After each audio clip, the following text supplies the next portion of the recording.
Session 42, the Book of Revelation, main structural features continued.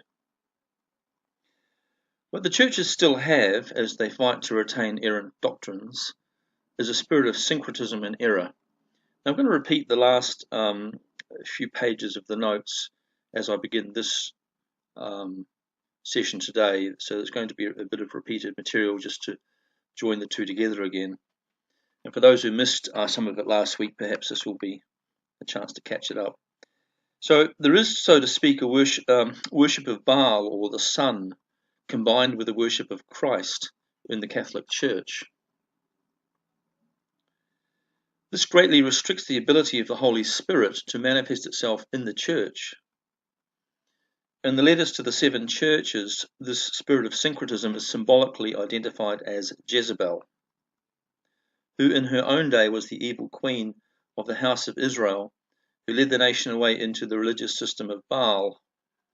Many Protestants seem to have come to the conclusion that Jezebel is a domineering spirit, and it's true enough that the spirit of a false prophet is also usually a domineering one. But mostly, the spirit of Jezebel is a shameless spirit, not respecting God or fearing him, or the sobriety that he has required of his people, which takes the best of the worldly pleasures of Baal while also performing what it presumes to be a holy service to God of its own definition. There's no lack of zeal in it, just as there was no lack of zeal in the prophets of Baal, who called out loudly and publicly to Baal until their throats hurt, and until their skin was covered in blood from the many lashes. They had given themselves over most of an afternoon to impress Baal, but it was an empty show. The humility of these pagan priests is as fake as the God they serve, and this false humility among false Christian teachers is one of the things warned about in the epistles of Paul. Today, it has been public appearance which has attracted people and has been much more likely to commend a man to the public than his grasp of the scriptures. His physical appearance carries more weight than his godly life, and all of these are human standards of choice, but highly prone to error. Public persona can be faked, but knowledge of scripture cannot. Like Jezebel, these religious performers eventually got what they deserved for living the lie. But they are the example from whom we are expected to learn. And the Elijah spirit in the church must in every generation speak truthfully to the priesthood of Baal that seeks to take over as agents of Jezebel.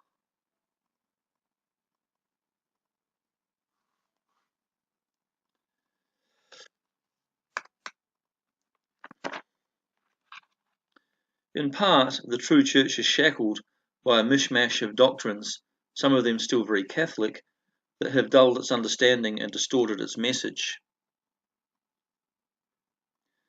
This has the knock-on effect of making the message of the church sound superstitious.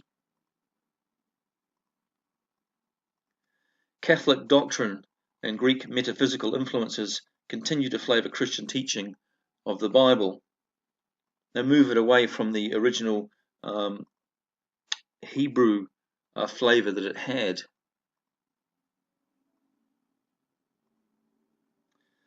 Really, a new Reformation is needed, as important as the first that happened in the 1500s. Original sin and Greek philosophical additions to the gospel should be thrown out. Theology needs to be redone, if possible purely in Hebrew terms. The church has long been encumbered by the spirit of syncretism and must dare to rethink its beliefs. Everyone else in the world is doing so, so why shouldn't the church?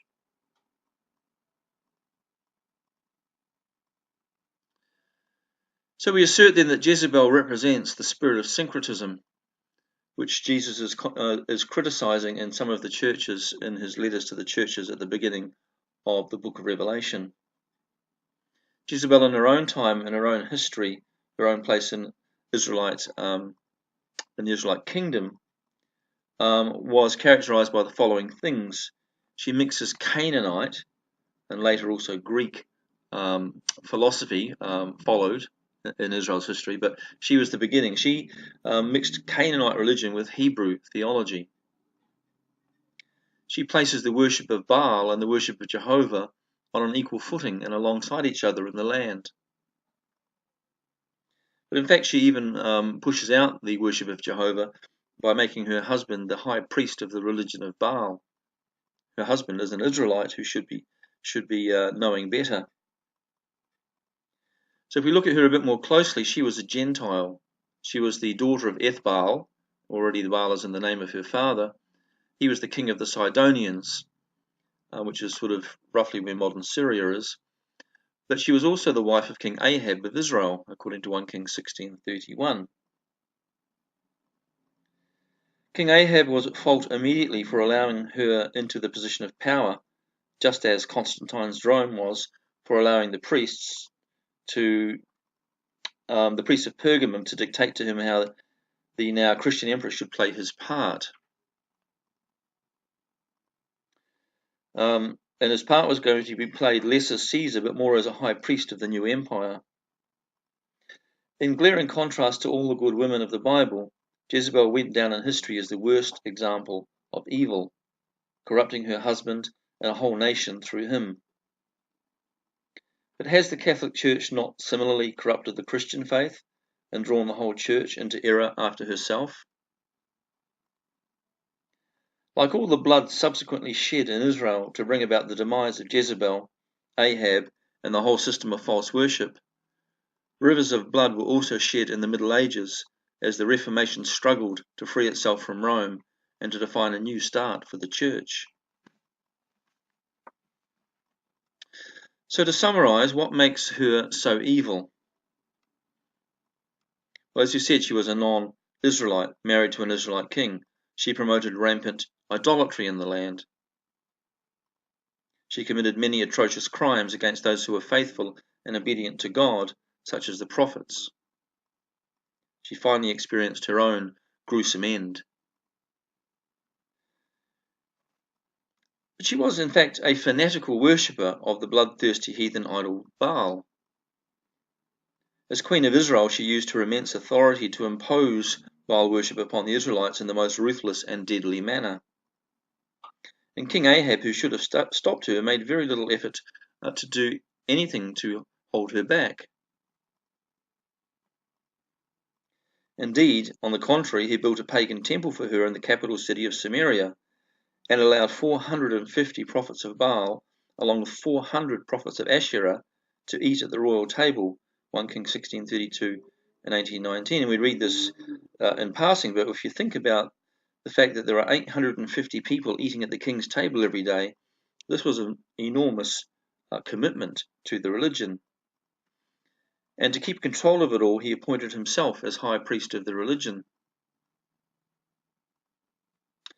So are there lessons for us in this story from the book of Kings? Well, Abel and Jezebel were a clear example of why God prohibited intermarriage with pagans. In this case, a politically inspired marriage between the Israelites and the people of the land resulted in Jezebel gaining power in Israel. In fact, probably her father allowed the marriage with instructions to his daughter Jezebel to do what she did. Such mixtures will always result in the corruption of the Israelite rather than the conversion of the idolater. And this is a message also to Christians who seek to marry non-Christians and hope that they can convert them. Another example in the Bible of this kind of fault, which led eventually to a kind of disaster, was Samson and Delilah. And of course, we knew from the beginning of history that the great fault when the women in the line that had come from Adam decided perhaps to try to correct their earlier fault to marry the fallen angels and to try to beget children by them.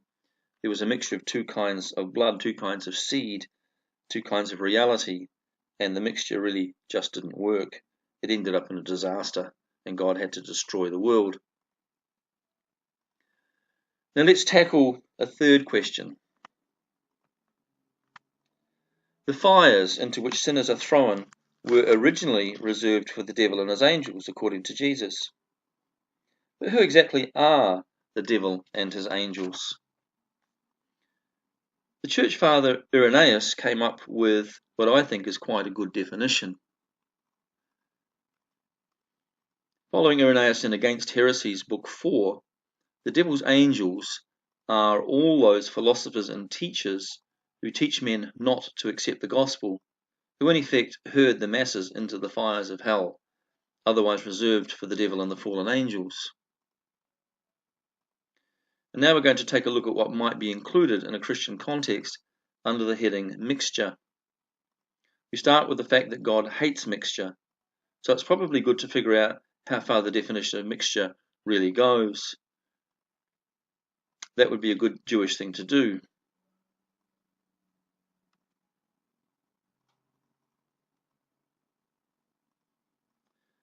God hates mixture.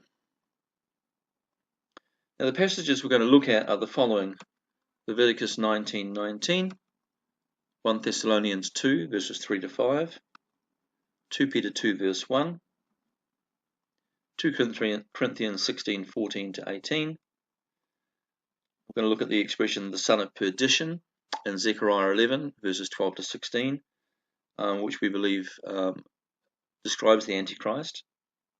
He certainly comes as a punisher of God's people, and he uses lying wonders, let's call that technology in the modern context, to deceive populations. Revelation 2:20, going to look at 2 Thessalonians 2:9 to 11, and finally Matthew 24:24. So let's look at each of these references. Leviticus 19:19. And we're talking here again, let me just remind you about mixture and why God, he tells us not to allow ourselves to get mixed with things which are not of him. Things in the world, believer with unbeliever, if you have a choice, don't do it, and so on. So we saw it, of course, in the history of Israel, and we're looking also here about what does a pure form of Christianity look like, and if Christianity today is mixed, then there's a problem. How are we going to then unmix it? But anyway, let's start with these passages. Ye shall keep my statutes. Thou shalt not let thy cattle gender with the diverse kind. Thou shalt not sow thy field with mingled seed. Neither shall a garment mingled of linen and wool come upon thee. Revelation 2, verses 20 to 22. Notwithstanding, I have a few things against thee, because thou suffer that woman, Jezebel, who calls herself a prophetess, to teach and to seduce my servants to commit fornication. We should understand this spiritually, I believe, and to eat things sacrificed unto idols. I gave her space to repent of her fornication, and she repented not. Behold, I will cast her into a bed, and them that commit adultery with her into great tribulation, except they repent of their deeds. Now, at certain times of the year, the worship of Baal degenerated into a fertility rite, such as when the Israelites stumbled upon the festival of Baal Peor and lost thousands of lives. I think it was in the order of 23,000. This is a continuing temptation to the Christian, who may have come out of the life of fornication in the world. It can take time to make the change and to become resolute enough to stop old practices. Christ gives Jezebel space to repent of her fornication, but she does not. Her spirit remains unregenerate. Her bed of cult prostitution will become a bed of sickness. And once he removes his grace from her, she will fall under judgment and know great suffering. Zechariah 11, verses 12 to 16. This is an apocalyptic passage. It's where it speaks of the Messiah, but it also speaks of Israel's valuation of God through the Messiah. And I said unto them, if ye think good, give me my price, and if not, forbear. So they weighed for my price 30 pieces of silver. And the Lord said unto me, cast it unto the potter, a goodly price that I was priced at of them. And I took the 30 pieces of silver and cast them to the potter in the house of the Lord. Then I cut asunder mine own staff, even bands, that I might break the brotherhood between Judah and Israel. And the Lord said unto me, Take unto thee the instruments of a foolish shepherd, for lo, I will raise up a shepherd in the land, which shall not visit those that be cut off, neither shall seek the young one, nor heal that which is broken, nor feed that which stands still, but he shall eat the flesh of the fat, and tear their claws in pieces. If they will not receive the good shepherd, but instead assign him the value of a slave, he will send them what they are asking for, and they will know their error by what they suffer at his hands. This is like Daniel 9, because of the people's desolations against the Messiah, a false Messiah will be sent to them to unleash desolations against them.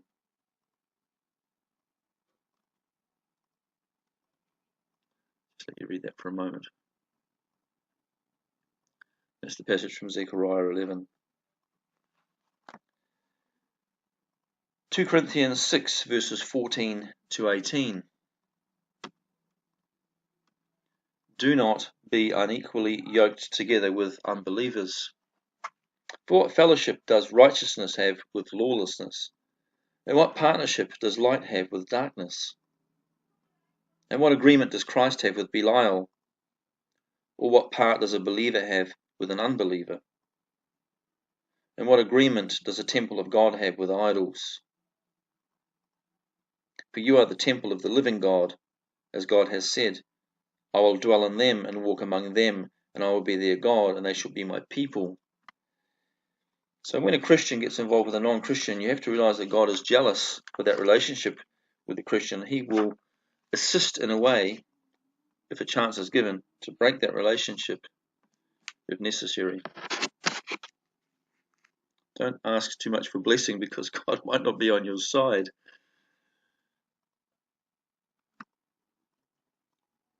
Therefore, come out from among them and be separated, says the Lord, and do not touch the unclean thing.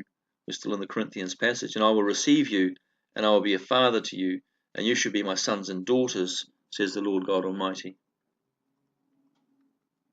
Once we have become Christians, we are of a different seed. We are not to go back and mix with the seed of those that are unregenerate,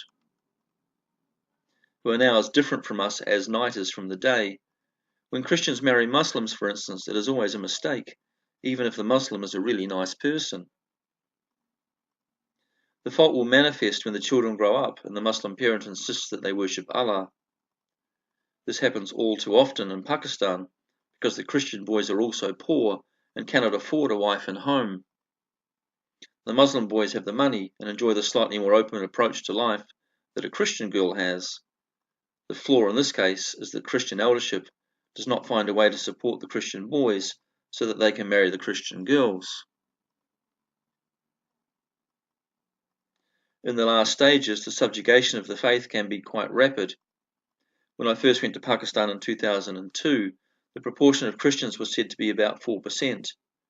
Today, only 15 years later, or less than one generation later, it has fallen below 2%.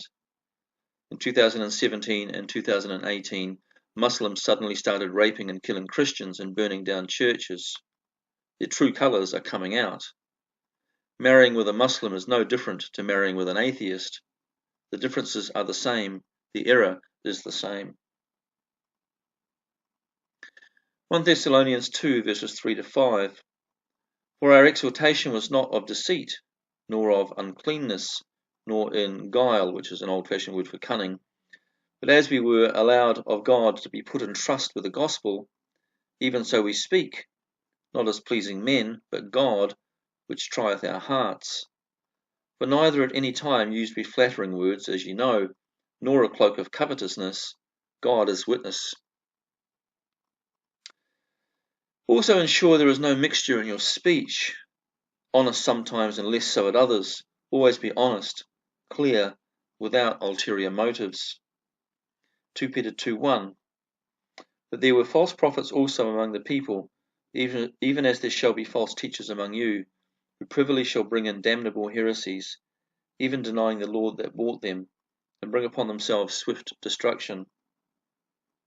The most damnable heresy is not one's notion of who exactly Jesus is, whether he be a human Messiah or a divine Messiah, but to deny that the redemption has been provided by God through Jesus Christ. The apostle was speaking of people who began with redemption, but in the end came to a place where they believed redemption came by some other means than faith in the work of Christ. While it is hard to imagine that happening now, when orthodoxy is so strongly defined, indeed too greatly so, it is not hard for a teacher who starts with a mixture of truth and error to build and build upon an error until he has been led away to completely false conclusions, and even begins to question what has, until then, always correctly been held by him to be the truth. As a teacher in the church, someone like this is disastrous, as he will very probably take many victims along with him into his own demise and will probably end up splitting the church. When it comes to the work of redemption, we must be of one mind. 2 Thessalonians 2, verses 9 to 11 speaks here about the Antichrist and the kind of role he plays. Even him, whose coming is after the working of Satan, with all power and signs and lying wonders, and with all deceivableness of unrighteousness in them that perish, because they receive not the love of the truth, that they might be saved. And for this cause God shall send them strong delusion, that they should believe a lie. So God's going to place in his hands the power and means to deceive the people into believing what isn't true, because they have not chosen to believe what is true. God is making a great separation. He's not leaving anybody in the middle ground. If a sinner will not relinquish his sin for the sake of relationship with Christ, and will not come to God with a humility born of knowing that his soul needs to be saved and can be saved, a time will come when God will ironically send him plenty of evidence to believe that his false views are indeed correct, so that such a person will not be given a second chance to come to salvation. Christ has paid the ultimate price for the sinner, but the converted sinner's lot is that the sinner cannot have the world and Christ's redemption at once. The Antichrist, the man of sin, is given power to provide all the evidence needed for the sinner to believe his personal lie, causing the sinner to choose his own demise. Matthew 24:24. For there shall arise false Christs and false prophets, and shall show great signs and wonders, insomuch that, if it were possible, they shall deceive the very elect.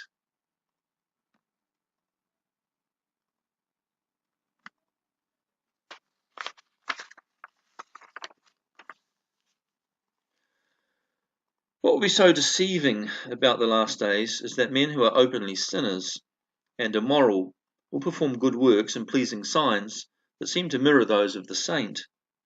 This false mixture of sinful private behavior and public spiritual goodness will confuse onlookers and stop many from turning away from sin and seeking after the mercy of God. If they come to God but find they cannot leave their sins, they might also choose a doctrine that otherwise excuses them and does not call them to account. Here the Catholic confessional fits the bill well, and will face ever larger caseloads in the evil days, and the dilemma of whether or not to grant absolution to ever more grievous sinners and persistent sin.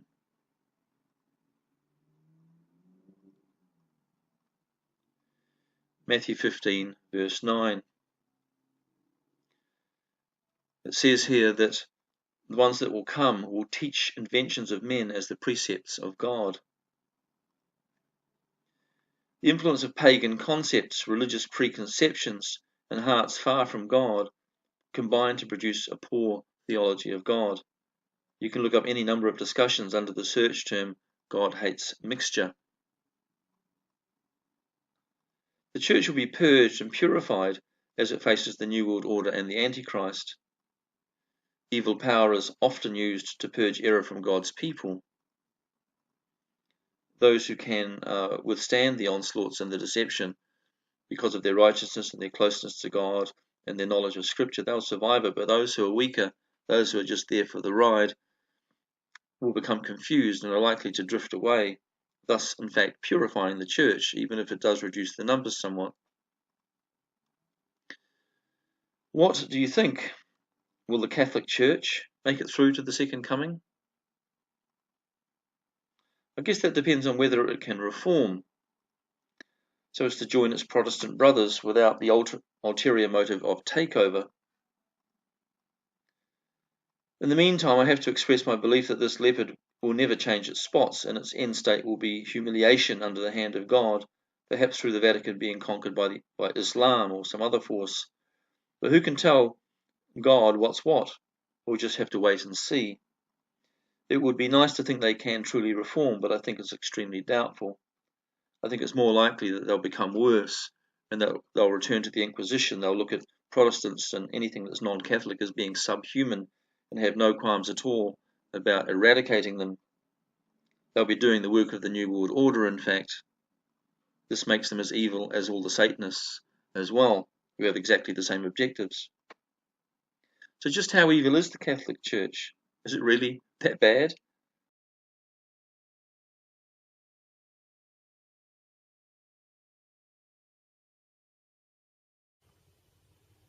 Hello, this is March 3rd, 2014, and this is a legal notice and public summons issued today by the International Common Law Court of Justice, Criminal Trial Division in Brussels, in the matter of the People versus Jorge Bergoglio, Adolfo Nicolas Pachon, Justin Welby, and others.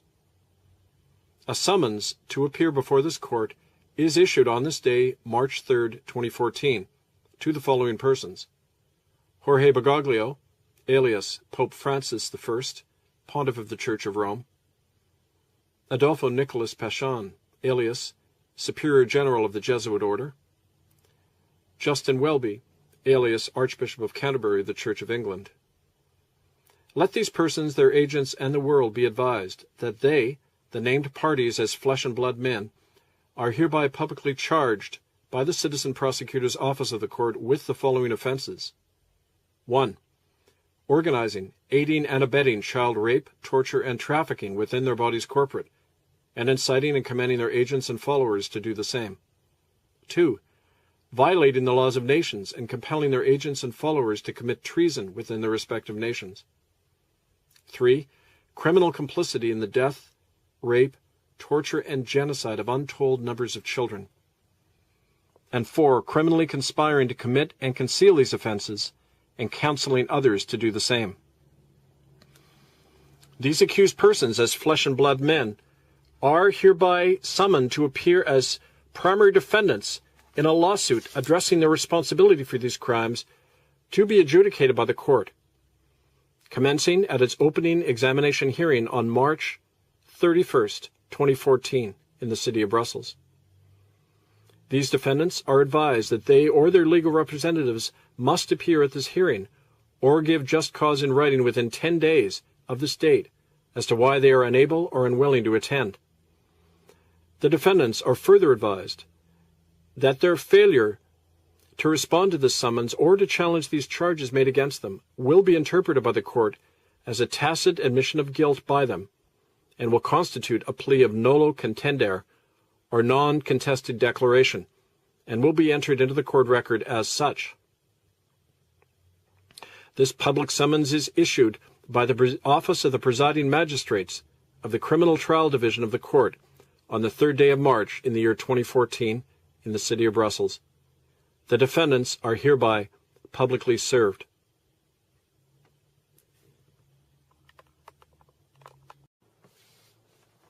Hi there, this is Kevin Annett again. I'm speaking to you on March 29th from an undisclosed location.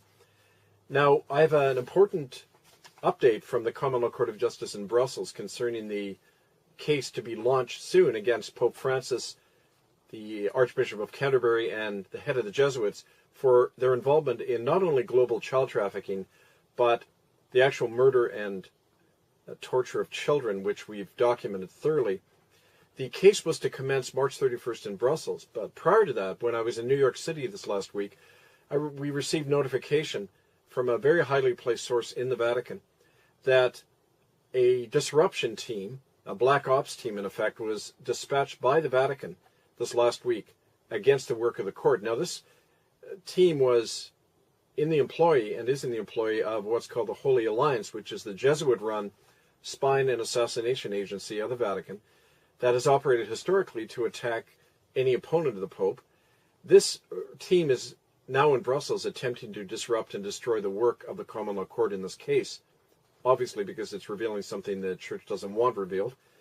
And as a result, new security measures were brought in, including delaying the opening of the court to April 7th, and also to bring in new security around the court members, including myself. It was also decided the court was to operate in camera or in closed session, not in public session for now.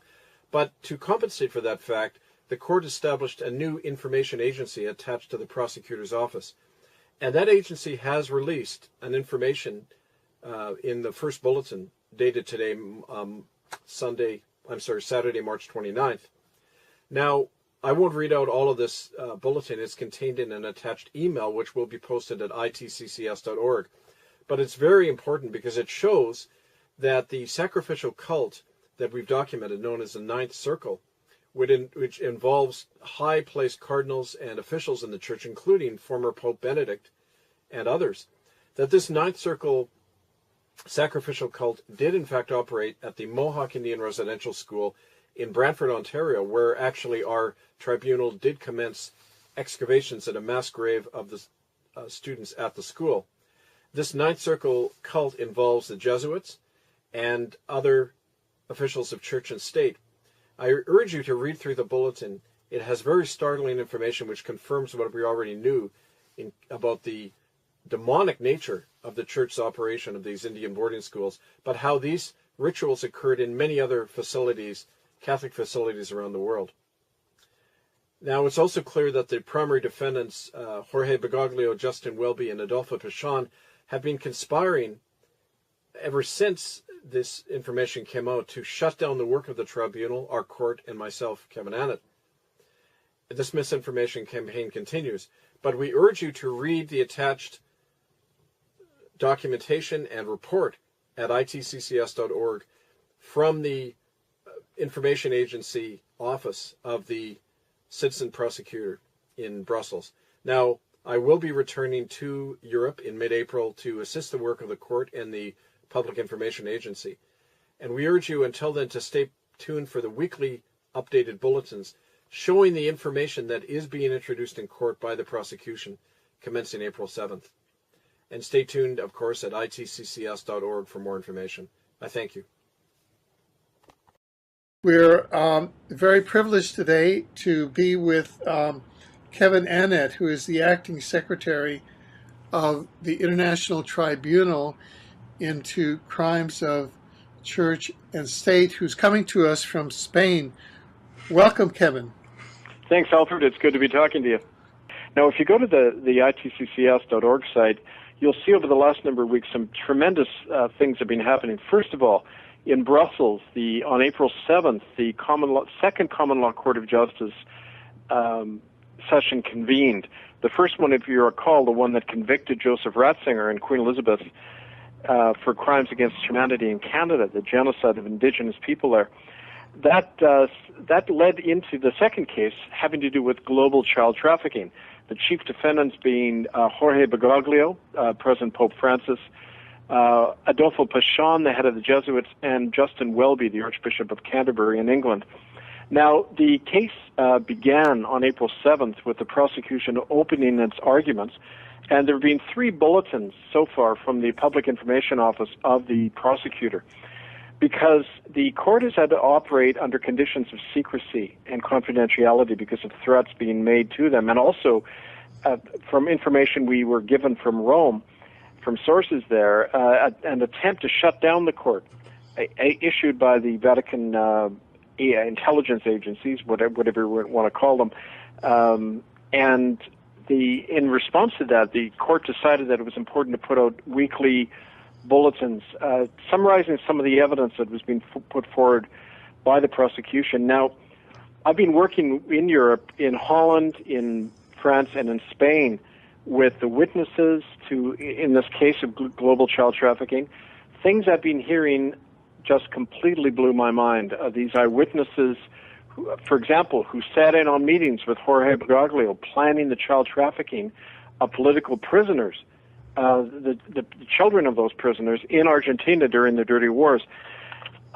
Two women who witnessed the serial rape and torture of children by former Pope Benedict and Jorge Bergoglio themselves, according to this thing called the Ninth Circle, which is apparently a child sacrificial cult operating within the Vatican and has for several centuries.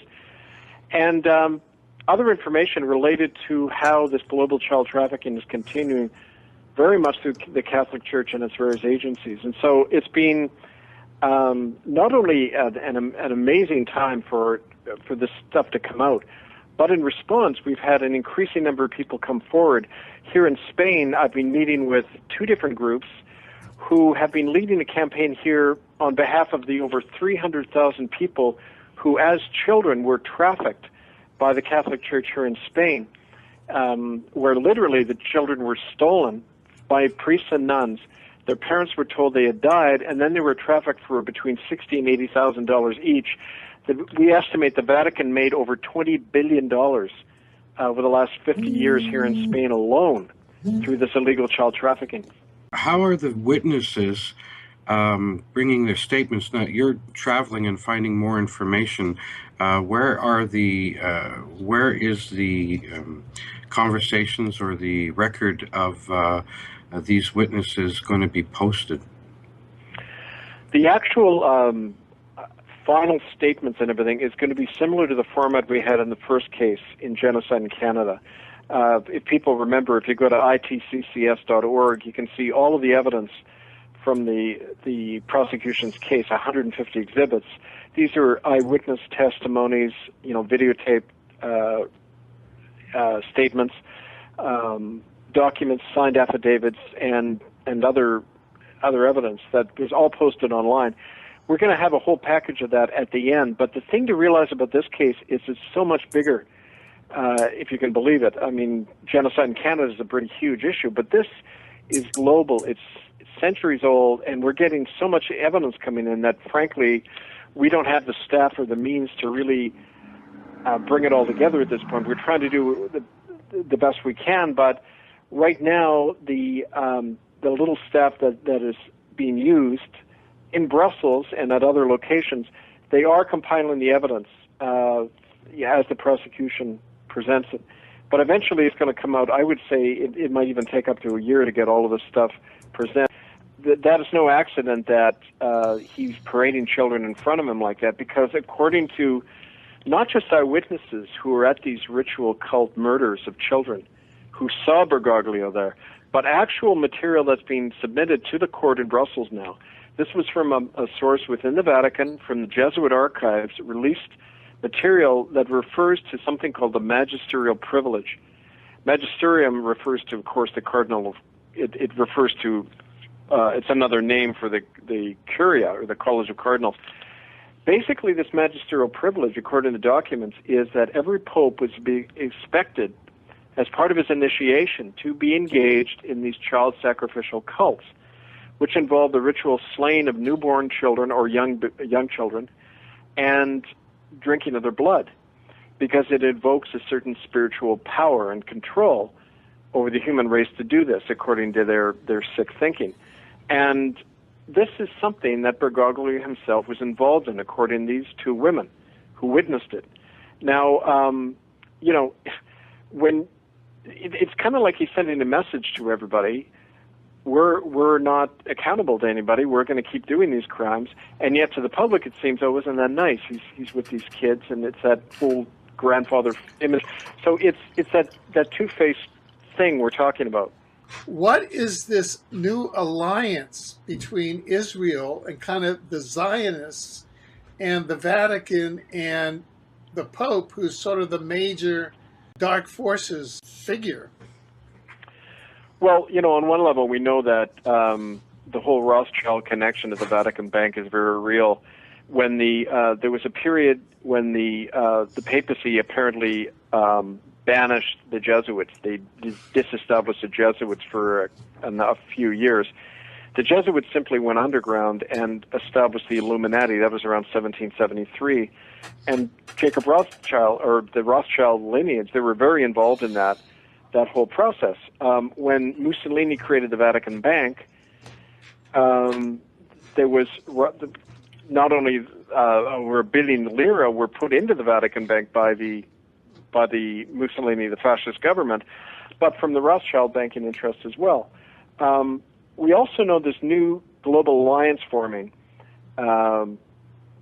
between Russia and China. The Vatican is very much in there as a broker. They have transferred a lot of money out of the Vatican Bank into German and Chinese banks. We know that. We know that the Vatican has also recognized the official state-run Catholic Church in China, which was very unusual for them to do that, unprecedented. So, I mean, I think it's all part of that same stuff. Well, it's a very big power block when you think about it. If you can add up all the Catholics in the world with all the Chinese and the Russians, then they've got a very, it's Orwell coming true, in terms of the three power blocks in 1984.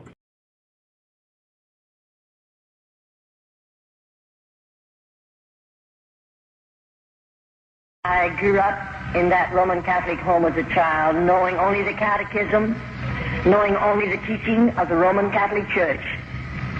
And because I loved the Lord, and because I wanted to do something for Him, I wanted to give Him my life, I didn't know of any other way for a Roman Catholic girl to give her life to God other than entering a convent. I'm through going to the confessional box where, naturally, I'm under the influence of my father, confessor, the Roman Catholic priest, his influence over my life. One day I made up my mind, through his influence and one of my teachers in the parochial school, that I wanted to be a little sister. At that time I thought of being a sister of the open order. But as I went on into this, up until the time I took my white veil, 16 and a half years of age, everything was beautiful. I really didn't have any fear in my heart whatsoever. Everything was taught to me was seemingly along the line that I had been taught in the church before I entered a convent. And so one day, after making up my mind to enter a convent, I remember that particular day, two of the sisters came home with me from school. They were my teachers. And when we arrived at my father's home that afternoon, our father confessor was in the home likewise. I often say when I was a little girl, children were seen and not heard. You didn't talk when you was a child, at least you didn't in my family, in my home, unless you were spoken to. And I remember I listened to them carry on a conversation, and then I moved over close enough to my father to ask him if I could say something. And that was a bit out of the ordinary, and he permitted me to talk, and I said, Dad, I want to go into a convent. And I'll tell you, that priest took it up quickly. He had already been influencing me. And my father broke down and began to cry, not because he's sad, but he's very happy.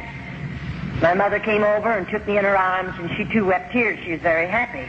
Those were not tears of sadness, because I think her little girl was giving her life to the convent to pray for lost humanity. And naturally my family were very thrilled about it, and I was too. But anyway, I didn't go for about a year after that, and then the time come when I got myself ready, and my mother prepared things for me, and so I entered the convent. They took me, and we didn't have a place close enough to my father and mother's home, so I think they took me around 1,000 miles away from home, where I entered a convent boarding school. I liked about 3 months being 13 years of age, just a little girl. I look back on it now and think, my, homesick, I was so homesick. Why, my mother and daddy, they stayed 3 days with me, and when they left, I became so homesick naturally. Why shouldn't I? Just a baby away from home. And when I was a little girl, I had never spent a night away from my mother, and I surely had never gone any place without my family. And naturally, there was a close tie in our family, and I was very lonely and very homesick. But I'll never forget after Dad and Mother told me goodbye, and I knew they were traveling a long distance away from me, and I had never realized in my heart I'll never see them again. Naturally, I hadn't planned it like that, because I planned to be a sister of the open order. But if you listen carefully to this portion of the testimony, then you'll understand just why I'm saying some of the things that I say. Now, oftentimes we say the priest selects his material through the confessional box, because at 7 years of age, I went to confessional. 7 years of age, I would always, when I come into the church, first I'd slip over at the feet of the crucifix, rather the Virgin Mary, and then over at the feet of the crucifix, and I'd ask the Virgin Mary to help me make a good confession, because I was a child and my heart was honest, and I knew the priest had taught us to always make a good confession, keep nothing back, tell everything if I expected absolution from any sin that I might have committed. And so I would ask the Virgin Mary to help me make a good confession. I would ask Jesus to help me make a good confession. And you know, I'll assure you, after I lived in the convent for a short period of time, now I had to go on with my schooling. I just finished the 8th grade, and they promised me to give me a high school education, some college education. But I didn't get much college. I got mostly just high school training. And they gave that to me all right. I took it under some terrible difficulties and strains and all of that. It was rather difficult. But they gave it to me, for which I appreciate very, very much. But I'll assure you, after they put me through the crucial training that we must go through to become just a little novitiate entering a convent, the training is really, it's outstanding as far as a nun is concerned, and you know what it's all about after you've been in there for a little while.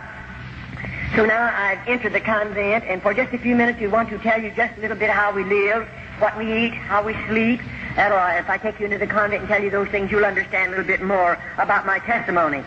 First, as I entered the convent as this small child, I went on to school, but I was being trained. But the day came, possibly I was 14 and a half, when the Mother Superior began telling me about the white veil.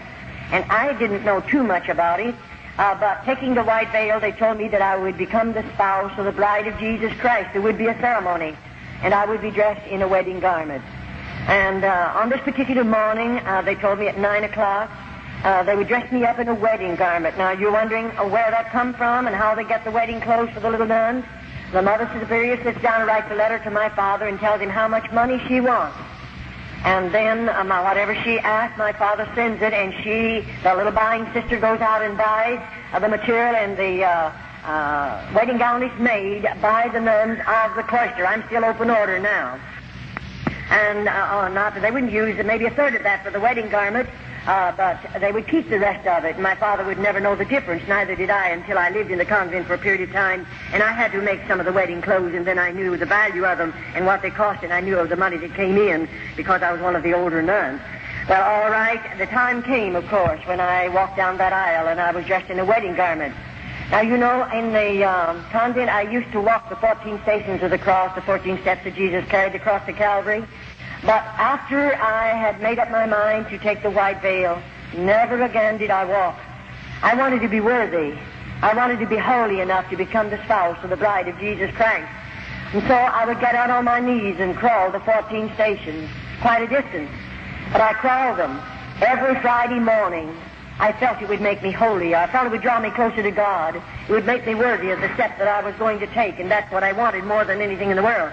I would like to impress on your heart, every little girl that enters the convent that I know anything about, that child has a desire to live for God. That child has a desire to give her heart, mind, and soul to God. Now, many people make this remark, and we hear it from various types of folk who say only bad women go into convents. That isn't true. There are movie stars who go into convents, and they've lived out in the world. No doubt they are sinners and all of that. But they go in when they're women. They know what they're doing. And they go in only because the Roman Catholic Church is going to receive not only thousands, but yea, it'll run up into the millions of dollars. And they don't mind who they take in if they can get a lot of money out of that individual. But the ordinary little girl that goes in as a child, she's just a child, and she goes in there with a heart and mind and soul just as clean as any child could be. I say that because sometimes we hear a lot of things that are really not true. Now, after we become the spouse of Jesus Christ, I want you to listen carefully to this, and then you can follow me into the rest of the testimony. We are now looked upon as married women. We are looked upon as married women. We are the spouse or the bride of Jesus Christ. Now, the priest teaches every little girl that will take the white veil, they'll become the bride of Christ. He teaches her to believe that her family will be saved. It doesn't make any difference how many banks they rob, how many stores they rob. It doesn't make any difference how they drink and smoke and carouse and live out in this sinful world and do all the things that sinners do. It doesn't make a bit of difference. You know, our family will be saved if we continue to live in the convent and give our lives to the convent or to the church. We can rest assured that every member of our immediate family will be saved. And you know, there are many little children that are influenced and enticed to go into convents because we realize it is a salvation for our families. And sometimes, even Roman Catholic families, the children grow up and leave the Roman Catholic Church and go out into the deepest of sin. And so every little girl that enters a convent is hoping by her sacrificing so much, home and loved ones, mother and daddy, everything that a child loves, her family will be saved regardless of what sin they commit. And of course we're children and our minds are immature and we don't know any better. And it's so easy to instill things like this into the hearts and minds of little children. And the priest is he's really good at it. And of course we look upon our priest, our father confessor. I looked upon him as God. He's the only God I knew anything about. And to me, he was infallible. I didn't think he could sin. I didn't think that he would lie. I didn't think that he ever made a mistake. I looked upon him as the holiest of holy because I didn't know a God, but I did know the Roman Catholic priest. And to me, I looked to him for everything that I asked of God, so to speak. I believed the priest could give it to me. And so the day comes when all of us. Now, as we're going in, I want you to listen carefully. After taking the white veil, things are beautiful. I'm 16 and a half years of age. Everyone's good to me. And I'm living in the convent, and I haven't seen anything yet because no little girl, we're not subject to a Roman Catholic priest until we're 21 years of age. And as we give you this next vow, then you'll understand that we don't know about this. This is kept from the little sisters until we've taken our black veil, and then it's too late. I don't carry the key to those double doors, and there's no way for me to come out. The priest will tell all over the whole United States and other countries that sisters, or nuns rather, can walk out of convents when they want to. I spent 22 years there. I did everything there was to do to get out. I've carried tablespoons with me into the dungeons and tried to dig down into that dirt because there's no floors in those places. But I never yet found myself digging far enough to get out of a convent with a tablespoon, and that's about the only instrument. Because when we're using the spade, and we do have to do hard, heavy work, when we use a spade, we're being guarded, we're being watched by two older nuns, and they're going to report on us, and I'll assure you, you're not going to try to dig out with a spade, and you wouldn't get very far anyway, because they made those convents, or built those convents, so little nuns cannot escape. That was their purpose in building them as they build them. And there's no way for us to get out unless God makes a way, but I believe God's making a way for numbers of little girls after they come out of the convent. All right, now when the time comes, I think I was 18 when the mother began talking to me. Now, I planned to come out, see, after my white veil. I wanted to be a little nursing sister in the Roman Church.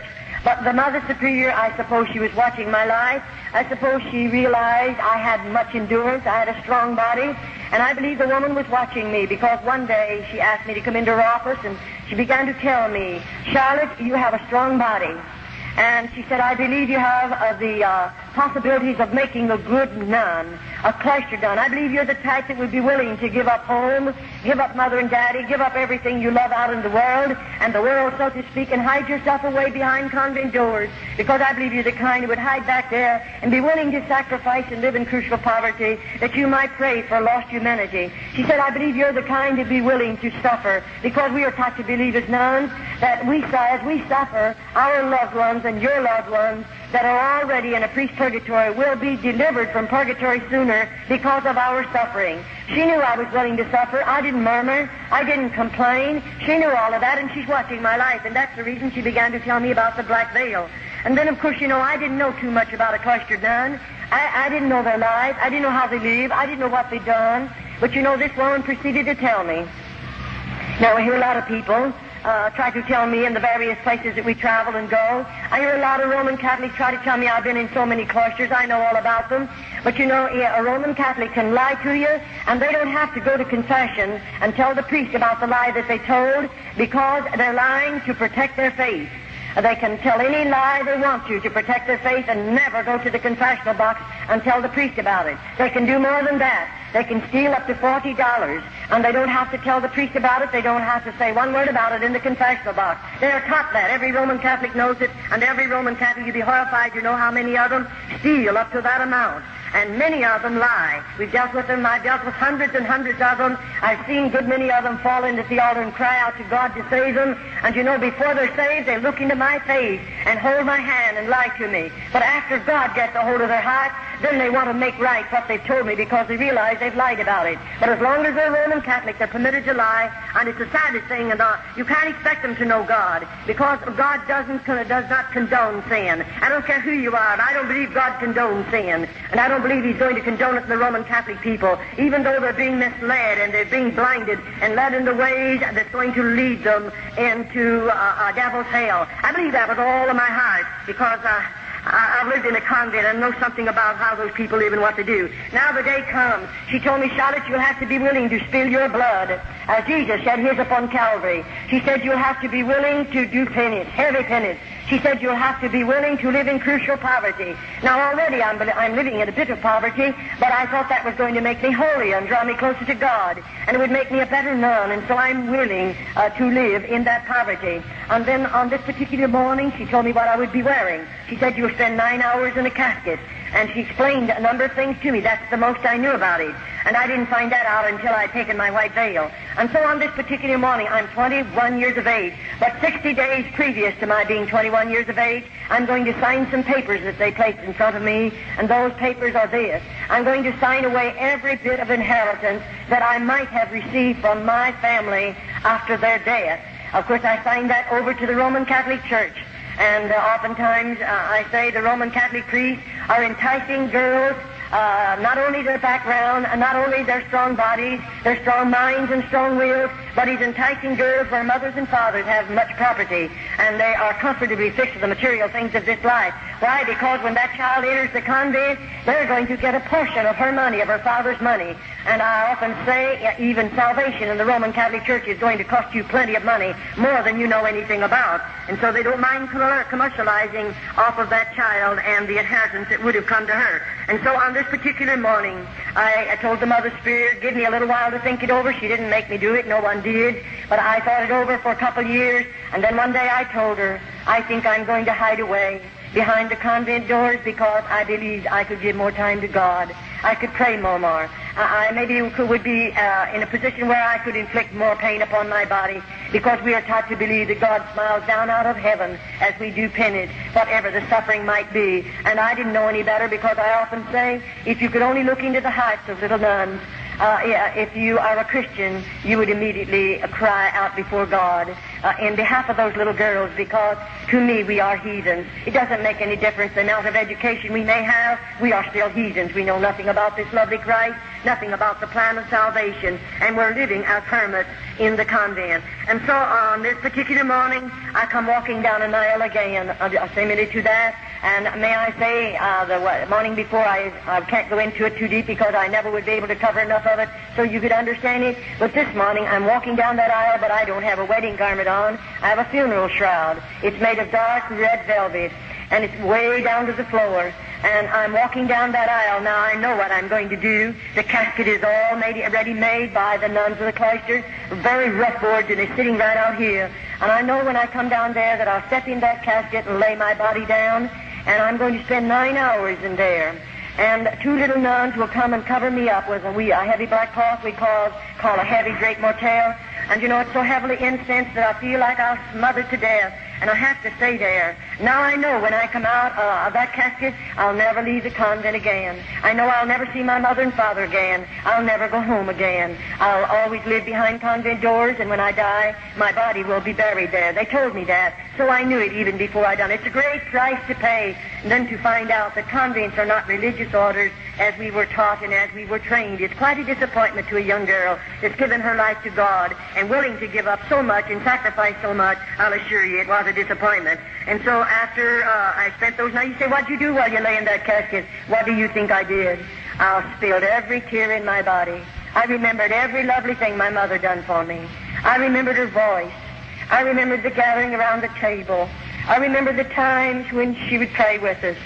I remember the things that she said to me. I remembered what a marvelous cook she was. Everything as a little girl growing up in that home, I remembered it, laying in that casket, knowing I'll never hear her voice again, I'll never see her face again, I'll never put my feet under her table again, enjoy her good cooking. I knew all that. And so maybe for 4 hours I spilled all the tears in my body because it was so hard. And I knew I'd get homesick. I knew I'd want to see her someday, but I gave it all up. What for? For the love of God. I thought I didn't know any better. And I'll assure you those were 9 long hours. And then I seemingly got a hold of myself, and I thought, dear Charlotte, now you're going to make the best Carmelite nun, because everything I've ever done, even that I'm out of the convent, I do give my best. I try to give everything that I have, and regardless what I might do. And so I did in the convent. I gave the best that I have, and I wanted to be the best nun that I could possibly be. And the Mother Superior knew that, and don't worry, the priest knew all about it too.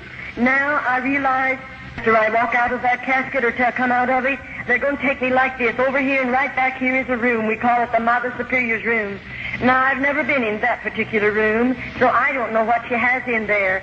But you know, when I walk in there this time, the Mother Superior sits me down in a straight-back, hard-bottom chair. And immediately then I'm going to take 3 vows of poverty, chastity, and obedience. And you know, as I take those vows, she opens a little place in the lobe of my ear and takes out a portion of blood, because I must sign every vow in my own blood. And after that happens, then I'm going to take the vow of poverty. Now, when I sign that vow, I sign it thus, and I'm willing to live in crucial poverty the balance of my life as long as I live. And what that poverty is like, of course, we don't know. And then my next vow, I'm going to vow of chastity. And you know, this vow, of course, you know what it means. I'm taught to believe that I'm married to Jesus Christ. I'm His bride.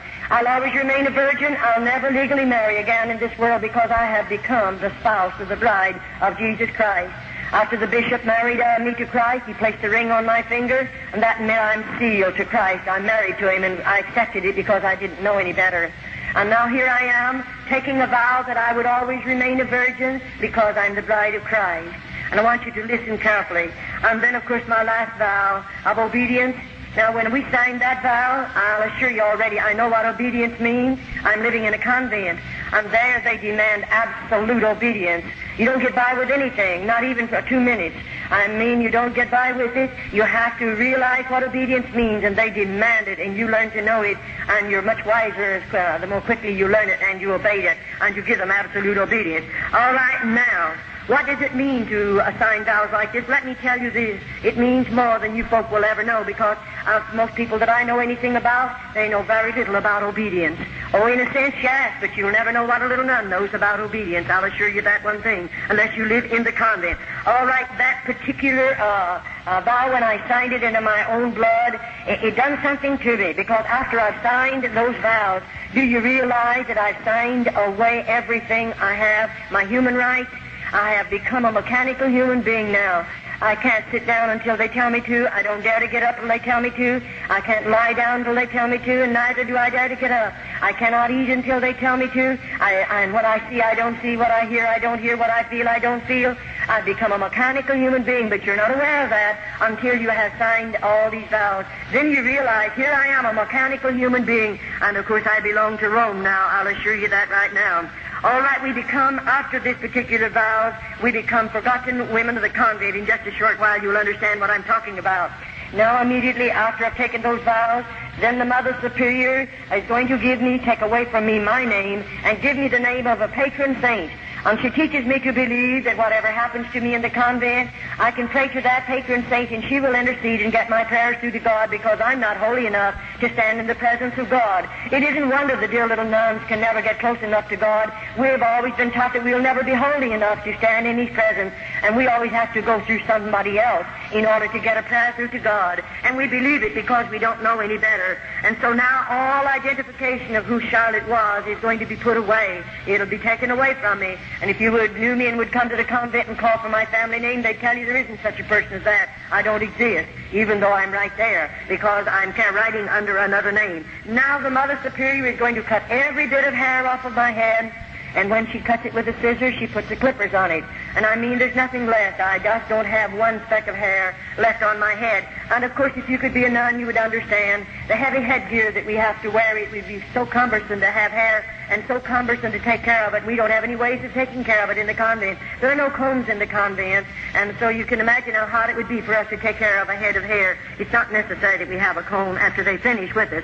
All right, now, this is my black veil. These are my perpetual vows, we'll call them. I'm there, and I'm going to stay there.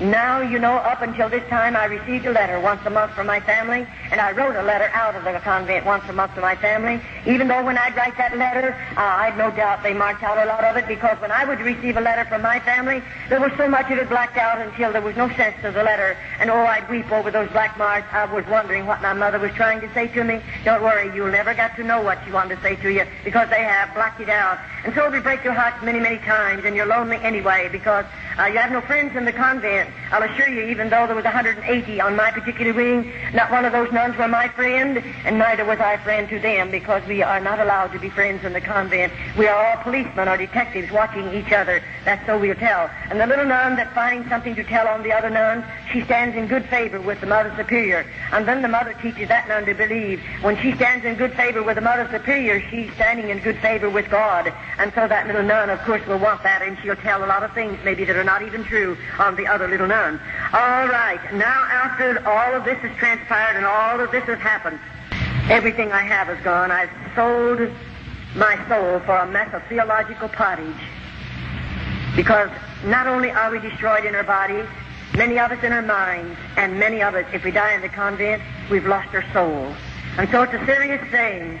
And I truly covet your prayers for little nuns behind cloistered convent doors. They'll never hear this gospel. They'll never know the Christ that you folk know today.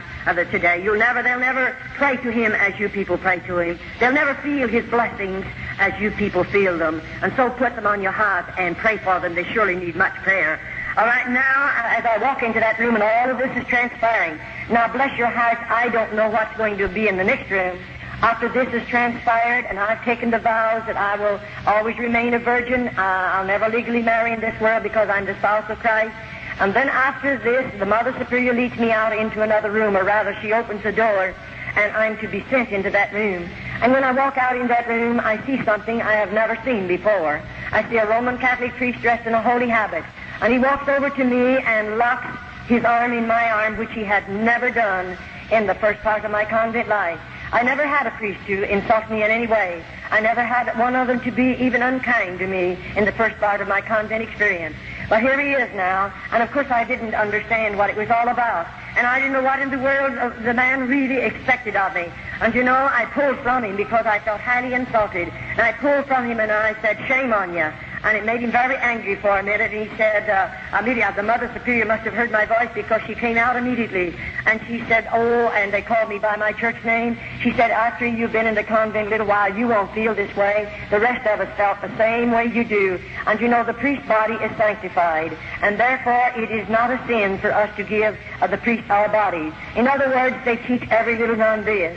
As the Holy Ghost placed the germ in Mary's womb, and Jesus Christ was born, so the priest is the Holy Ghost, and therefore it isn't a sin for us to bear his children. And let me tell you, that's what they come to the convent for. No other purpose in all of this world do priests come into the convent but to rob those precious little girls of their virtue. And I'll assure you, we'll be telling you a little later in the testimony just what they really do after they come in under those particular deals. But may I say, now every bridge has been burned out from under me. There's no way back. I can't get out of the convent even though I pled. Oh, how I pled with that priest. Send for my father. I want to go home. I don't want to go any farther. Only to laugh in my face. And let me tell you, that's when you stand alone and you don't know who to turn to, and you're a victim of circumstances, and you live in the convent because there is no other way to get out of the convent. And I'll assure you, I stayed in the convent until God made a way for me to come out. And so after all of this, now my mail will stop. I'll never receive another bit of mail from my family. Never another letter. I belong to the Pope. I belong to Rome. And then after all of this, the Mother Superior, after taking these particular vows, and the priest has invited me to go to the bridal chamber. You say, did you go? No, definitely not. I didn't enter the convent to be a bad woman. It would have been much easier to stay out of the convent to be a bad woman. You wouldn't go into the convent and live in the poverty we live in and to suffer as we suffer to be a bad woman. No girl would do that. And it would have been much easier to stay out of the convent if I wanted to be a bad woman. But I went there to give my life and heart to such a God. And that was the only purpose I had in going there. And here this priest is. And of course I didn't go to the bridal chamber with him. I had a strong body then. One of us would have been wounded because I would have fought until the last drop of blood. And you know, it made them very, very angry, I'll assure you. But I didn't go to the bridal chamber with him. But now I'm going to have to go to penance the next morning. And of course this will be a heavier penance because of what I've done already. And when the Mother Superior says we're going to do penance the next morning, I'm going to be initiated as a Carmelite nun. And I remember when she walked me down into that particular place, it was a dark room. I remember I lived above on the first floor until my black veil. After the black veil, they take me one story under the ground. And I lived from there on until God delivered me under the ground. I didn't live in the top part of this buildings at all. But you know, as we walked into this room, it's dark and it's very cold. And when we walked in, we came from back there somewhere. We'd come walking toward the front. And I walked along beside the Mother Superior, and when I got near the front, I saw those little candles burning. Anywhere in the convent, you'll find the 7 candles burning. And when I came a little closer, I saw the candles, but I couldn't see anything else, and I wondered what's she going to do to me. That's the thing in our hearts, and we can't get away from it because we have fear. And when I come a little closer, I saw something lying on the board there. And you know, when I came real close, then I realized, here's a little nun lying on that board. I'll call it a cooling board because it was that. And just as long as her body, and there she was, and when I could see where the candles flickered down on her face, I realized that child is dead. And oh, I wanted so much to say, how did she die? Why is she here? How long do you keep her here? But you remember, I signed away every human right. And so I can't say one word, but I stood looking. Then the Mother Superior said, you stand vigil over this dead body for 1 hour. And at the end of the hour, a little bell is tapped, and another nun will come to relieve me. And may I say, I was advised every so many minutes, I have to walk out in the front of that little body and sprinkle holy water and ashes over the body and say, peace be unto you. And I did exactly what they told me to do. Oh, it was a terrible feeling. I'm not afraid of the dead. It's the live people we have to be very cautious about. And I wasn't afraid of that little dead nun, but oh, my heart ached for her. And, you know, after the bell tapped and I realized my hour's gone, the nun who comes to relieve us comes back here somewhere.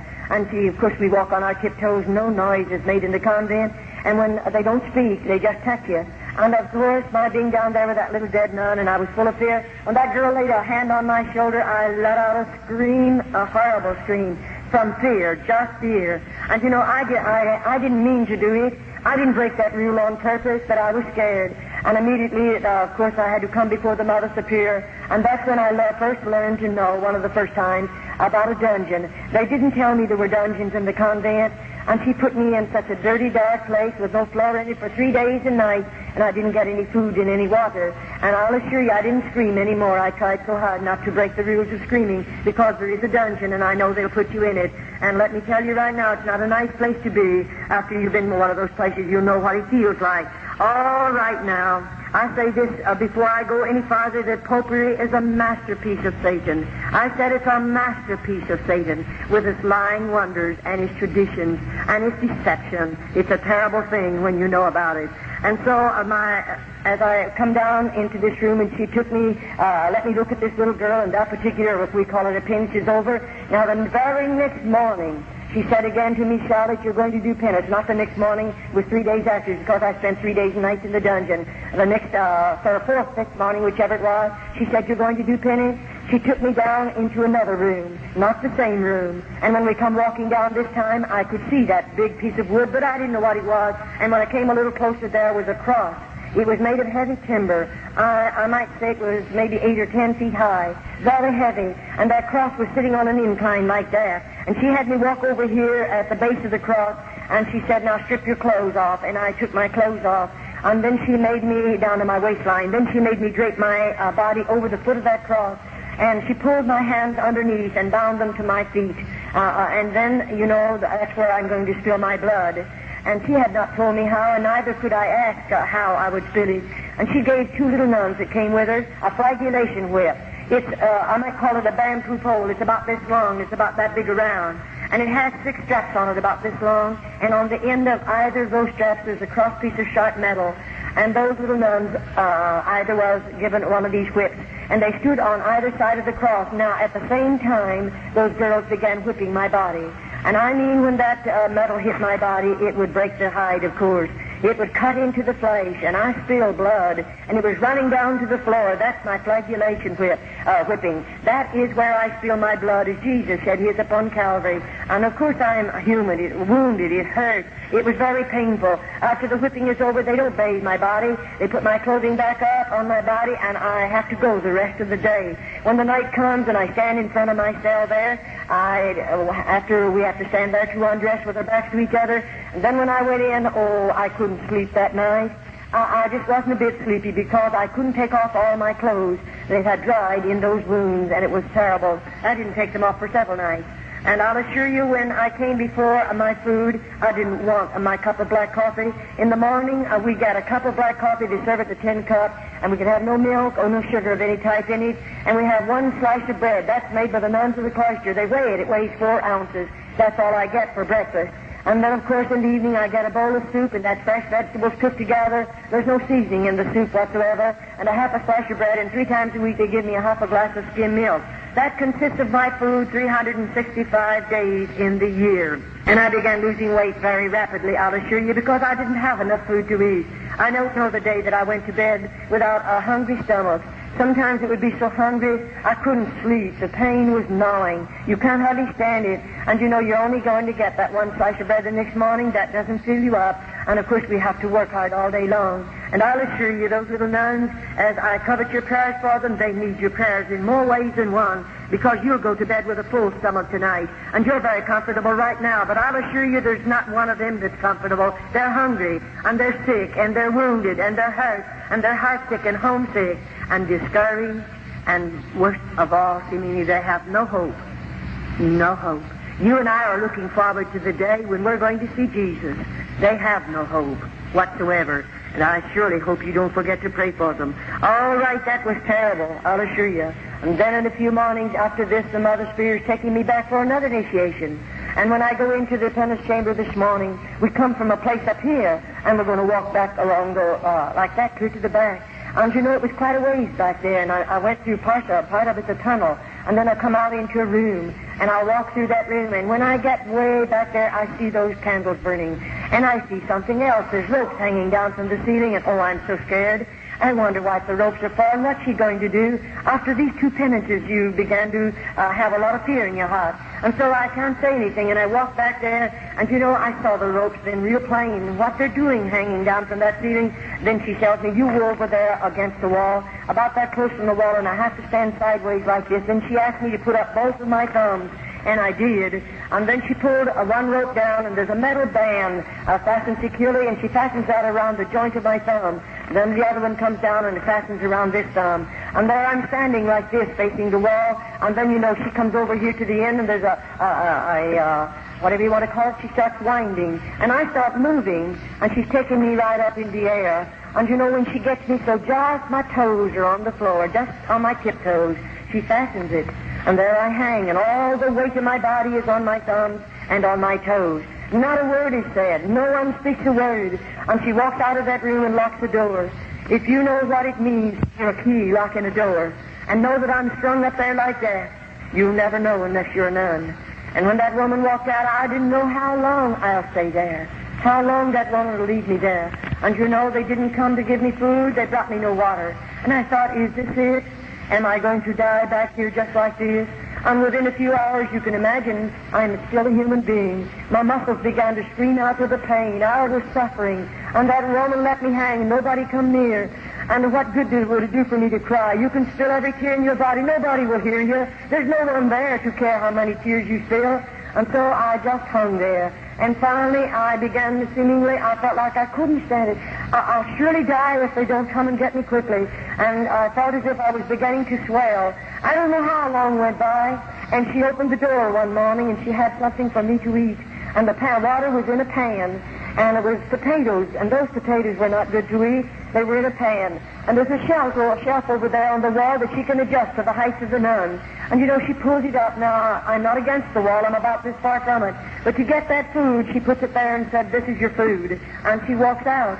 Now, how am I going to get it? She didn't let my hands down. But this is what you'll learn.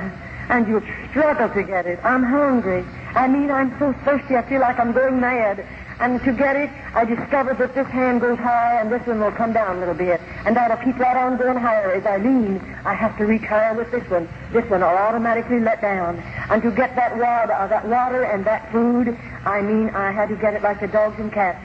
And I lapped as much of it as I could because I'm so thirsty. And get those potatoes, I tried as hard as I could because I'm hungry. I mean, I'm hungry. And I got as much of it as I could, naturally. But I was hungry. That's the way she fed me for a while, and then she released the bomb. All right, now they can make us do anything. Here we are, the Mother Superior, and I might be down in the laundry room washing. And I told you how we wash. and it's a cement floor. And doing the type of laundry we do, some of it's very heavy. The water slops out on the floor, and oh, it's such a mess. We walk in it, and you know, then here comes a Mother Superior. And to me, a Mother Superior, just as soon you turn loose a lion that's very hungry and let it come walking down that aisle as you see a Mother Superior in a convent. I was scared to death of her. Every time I saw that woman, somebody had to suffer. And we're afraid of her. She knows we're afraid of her because she's cruel. I've seen in her heart is callous. And here she comes. And you know, there we are washing. And I tell you, when she comes, and we know, you feel her presence before you ever see her. You know her footsteps. And you know, we'll wash a little harder. But when she gets down here where we are, she might address me. And she'll say, you come out here. And I'm out there like a flash because I'm scared. And then she'll say, prostrate yourself down there and lick so many crosses on that floor. That's a cement floor. And of course I have to prostrate my body and lick those crosses. And those are not little tiny crosses as far as I reach. I have to lick those crosses. And she watches my countenance. If I don't like it and she knows that I don't like it, then she might say 10. She might say 25. And you know, then the next morning she may walk back through there again.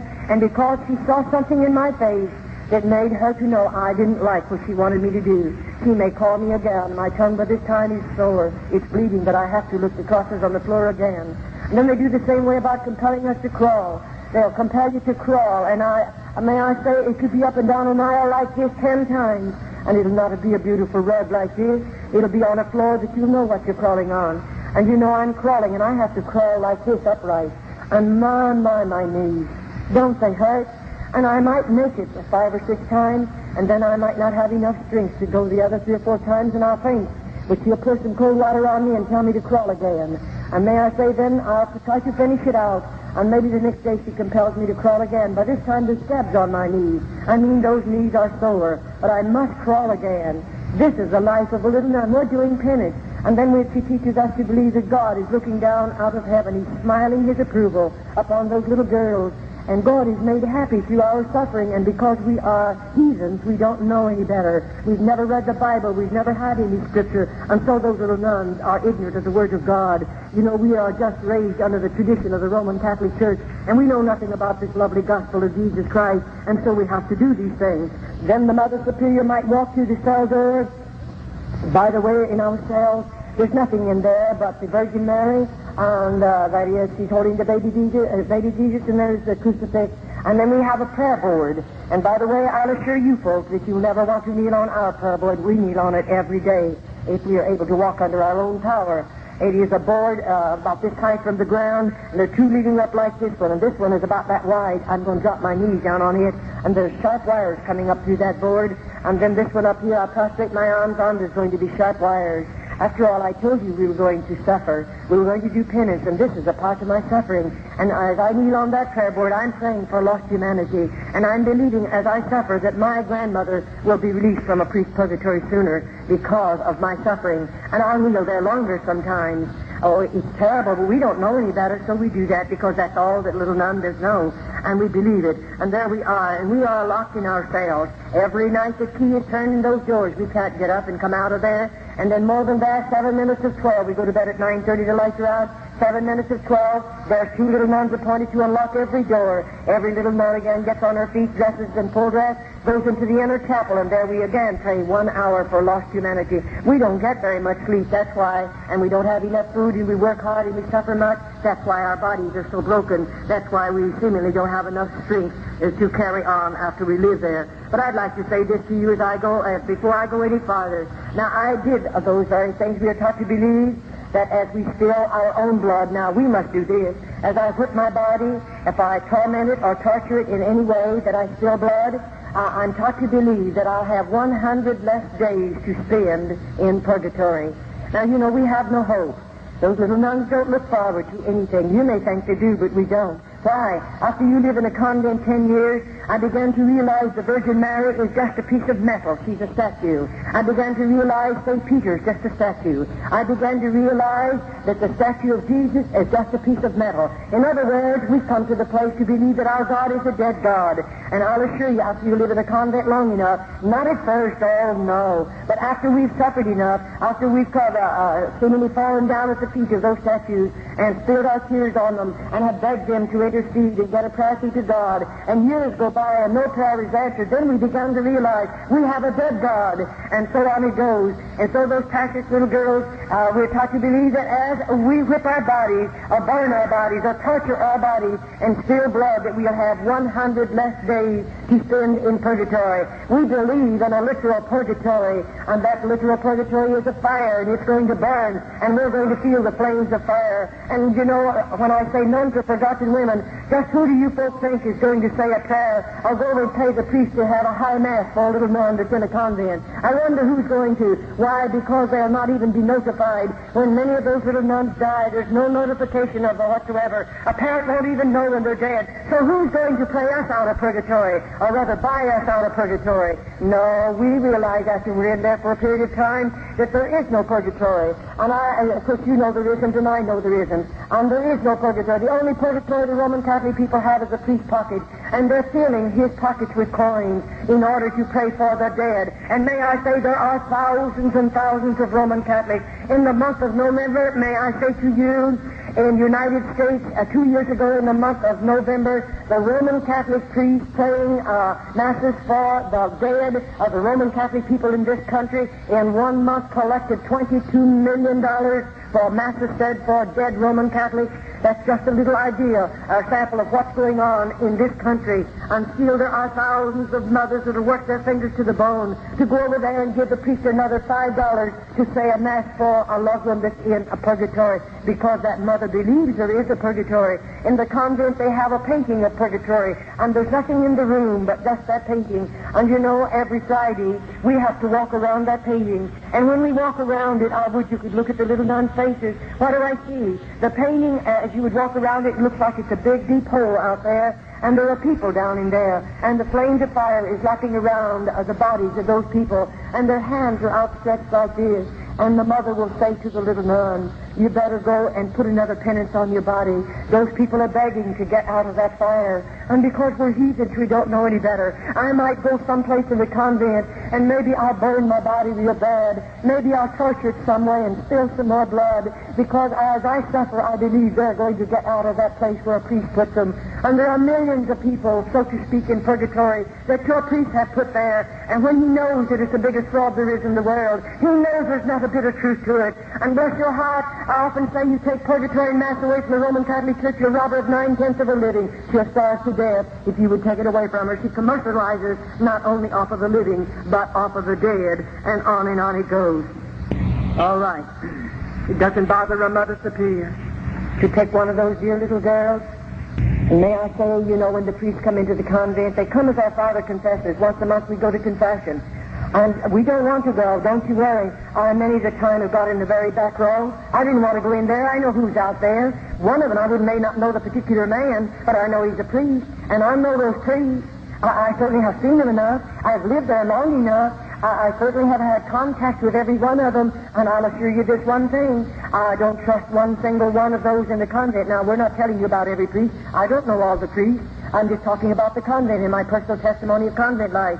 And you know, we know something about what's out in that room, and here we are. We know we're going to confession today. It may take all day long, and here he comes.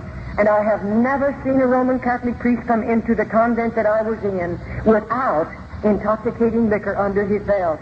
And I say a man or a woman, regardless of who you may be, when you get liquor under your belt, you're not a man, neither are you a woman. You become an animal and a beast. And so we have a beast sitting out there. There's a straight, black hide-bottom chair, no other furniture but the crucifix and the Virgin Mary. But here he is sitting on that chair right out there in the middle of that room. Now here a little girl has to walk out there alone, and she has to kneel down. Think of it. Why, bless your heart, I really sometimes, I'm saved now, I'm out of the convent, and I now look back at that Roman Catholic priest, and I often say, I'm sure he was a twin brother to the devil, because he's full of sin, he's full of vice, he's full of corruption. And we go out there and kneel down at his knees. Now, you're a lucky girl if you get away from that man without being destroyed. Why, he's drunk. He's a beast. He's not a man. Oh, he has a holy habit on. He's an ordained Roman Catholic priest. And so I'll assure you, we don't like to go to confession, but we must go once a month. And those little girls can't help themselves, and nobody comes out into that room with the priest and I until it's all over, and then we can come back. and the next one will have to come. And I'll assure you, we don't appreciate that day. And those little girls don't know any better. They don't know anything about the planets of him. They don't know that Jesus went to Calvary and died for them. They don't know that he shed his blood for them. Those little girls know nothing about it, because to me, as I repeat again, the Bible was a hidden book to every one of those little girls. And so now they can do things like this. Now, if a Roman Catholic priest comes into the convent, he may go to the Mother Superior and ask her to permit him to go into the cell where one of the nuns are. And you know that mother with her carnal mind and her carnal heart, and she's very hard and very carnal, and she is the mother many times of many illegitimate children. They belong to the priest. And you know, she'll take that priest and he's drinking. She knows it. They bring liquor in with them. Sometimes some of the nuns will drink with them, and the mother usually drinks with them. And it's really a terrible place. It is not a religious order. It does not live up to that name whatsoever. But here she brings that priest into one of our cells. Now, I wonder if you realize how serious it is. That Roman Catholic priest, he has liquor under his belt, we know that. But he has a big, strong body. He's had 3 square meals of food every day of his life. He can eat all the food that he wants. But you know, there's a little nun that may have a broken body, and she may not have very much strength. And what did you come into that cell for? For nothing other than to destroy that little nun.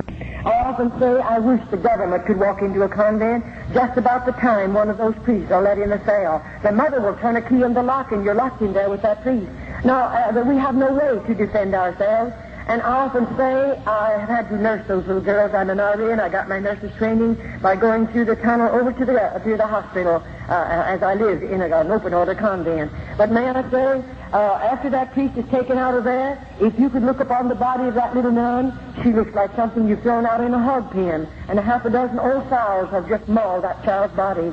And this is convent life. I can understand why your priests are calling over the phone every day or two and screaming their heads off because I'm in this city giving this testimony. But may I say to you, I don't mind if they continue to scream. I don't mind what they do. I'm not one bit afraid of them. I'll continue to give this testimony. As long as God gives me strength, I'll be giving this testimony regardless of your priests or your bishops in this country.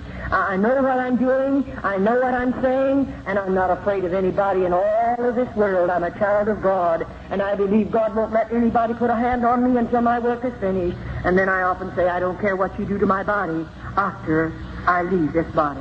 I'm sure I don't mind. And so I will continue to give the testimony regardless of what your priests think about it. Because I think God saved me to pull the cover off of convent. I believe he saved me to uncloak those places that are riding under the cloak of religion. I believe that with all of my heart. I'll assure you I do. Now, if I refuse to give my body, you know we're just supposed to give our bodies voluntarily to those priests. Many times the nuns are overpowered. But if I refuse to give my body voluntarily to them, then you know he becomes very angry, and he goes immediately to the Mother Superior. Then when 2 carnal minds come together, they can invent things that you and we don't have enough evil in our heart to invent things like that. We don't have enough sin in our lives to even think up such terrible things. And when those 2 carnal minds come together, the next time, I want you to know they're all ready. Now, the Mother Superior might say to me in a day or two, we're going to do penance. Now, the penance that they'll inflict on me is something that the Mother Superior and the priest has invented, and it can be very, very cruel. They might take me down into one of the dirty dungeons, and there's no floors in those places. And you know, they have a place down there. There are rods about 3 feet long. They have a board down into cement, and at the top of it there's a ring about this big, sticking out of the ground. They have some leather straps fastened there. And when they take me down there, they put my foot, either foot through those rings, and then they strap my ankle securely. Now, I'm standing with my feet in those rings. All right, they're going out of there. They're going to leave me locked up in that place by myself. And it's a dirty place. Well, I might stand there for 2 or 3 hours if I have strength enough in my body. But what do you think's going to happen to me then? I can't stand any longer. Sometimes we faint. Sometimes we just become exhausted and we go down. But when I go down, it flips my ankles over like that. And I can't do anything about it. I don't have what it takes for me to get up. I may have to lie in that position for 2 or 3 days and no one will come near. They won't give me a bite of food. They won't bring me 1 drop of water. But I must stay there. And the next thing you feel is the bugs crawling over my body and the mice running over me. And I still have to stay there. I can understand why they don't want me to uncover. They don't want the world to know these things are going on. No priest in this country wants it. And if he doesn't want the world to know it, then they better be pretty careful that nobody ever gets out of a convent after they spent a few years back there. But may I say again to you, my God is greater than all the outside forces. My God can reach his hand over into those convents, this country, any other country, and make a way for a girl to come out, and he won't have to ask the bishop to help him. He won't have to ask the priest to help him. But God can make a way for us to come out. I'll assure you that. Well, on it goes. Then sometimes the priests come and they get angry at us because we refuse to stand with them voluntarily. And you know, after all, the nuns' bodies are broken after we're there a while. And many the time, to have him strike you in the mouth is a terrible thing. I've had my front teeth knocked out. I know what it's all about. And then we get you down on the floor and then kick you in the stomach. Many of those precious little girls have babies under their hearts. And it doesn't bother a priest to kick you in the stomach with a baby under your heart. He doesn't mind. The baby's going to be killed anyway because those babies are born in the convent. Why wouldn't babies be born when you run places like this under the cloak of religion? The world thinks it's religious orders. And there are babies born in there. And most of the babies are premature. Many of them are abnormal. Very seldom do we ever see a normal baby. You say, Sister Charlotte, do you dare to say that? I most definitely do dare to say this. And I intend to keep on saying it. Why? I've delivered those babies with these hands. And what I've seen with my eyes and I've done with my hands, I just challenge the whole world to say it isn't true. And the only way they can ever prove it isn't true, they'll have to open, if they ever serve a summons on me and call me into court. I'll assure you this one thing. Convents are coming open. And then the world is going to know what convents really are. And they'll have to open them to vindicate my testimony, because I know what I'll do if they ever serve a summons on me. I've been before the highest laws we have in the United States. I know what I'm doing. I know what I can say, and I'm not one bit afraid to say it, because I have been a part of this. I've been connected with this system 22 years behind convent doors, and it is a terrible thing. After when that dear little nun looking forward to that day when her precious baby will be born. Most of you, dear mothers, oh, you have everything ready. The beautiful nursery, all the baby's beautiful clothes are made. Everything is lovely. You're looking forward to that precious little immortal soul is going to be born into your home. And everything is ready. And oh, I wish you could see that little nun. She's not looking forward to that. There won't ever be a blanket around his body. They'll never bathe that baby's body. But he can only live 4 or 5 hours. And then the Mother Superior will take that baby and put her fingers in his nostril and cover its mouth and snuff its little life out. And why do they build the lime pits in the convent? What is the reason for building it if it isn't to kill the babies? And that baby will be taken into the lime pit and chemical lime is put over its body, and that's the end of babies. Oh, when I think about it, that's why I try to challenge people. Pray. If you know how to pray, you know how to contact God, pray and ask God to deliver the girls from behind convent doors. In other words, pray that God will make a way for every convent in the United States to be opened and let the government go in. And when the government goes in, you won't have to worry. The convents will be opened, the nuns will be taken out, and they'll be closed up. Just as they opened the convents in Old Mexico in 1934, there are no convents in Old Mexico. Every cluster is opened, and they found all of the corruption back there, the lime pit. If any of you are taking a vacation, go over to Old Mexico. The government owns them, they're public museums. And go through the convent, look with your own eyes, touch with your own hands, and then come home and see if you believe my testimony. It'll say every day red blood in your veins. I mean, it'll do something to you that nothing else has ever been able to do. Go through them and look at them. Go into the dungeons. Go into the tunnels. Go through the lime pit. Look at the skulls, rooms of skulls over there, and then ask the guides where they come from. And go and see all of the devices of torture they placed upon the bodies of the little nuns. Go into their cells and look at their beds and see for yourself. Oh, yes, you can go. It'll cost you 25 cents to go through each one of them. You look at those things and see them for yourself and then come home, and maybe it'll give you a greater burden to pray for little girls that have been enticed behind convent doors by the hierarchy of the Roman Catholic Church. I wonder how you would feel if this was your child. And remember, I have a mother and daddy, or had one, and they love me just as much as you love your children. And when they let me go into the convent, I'm sure my mother and daddy didn't expect these things to happen because they didn't know. They never dreamed a convent was like this. But, you know, I wonder how you'd feel if you could walk in someday and out there in this particular room.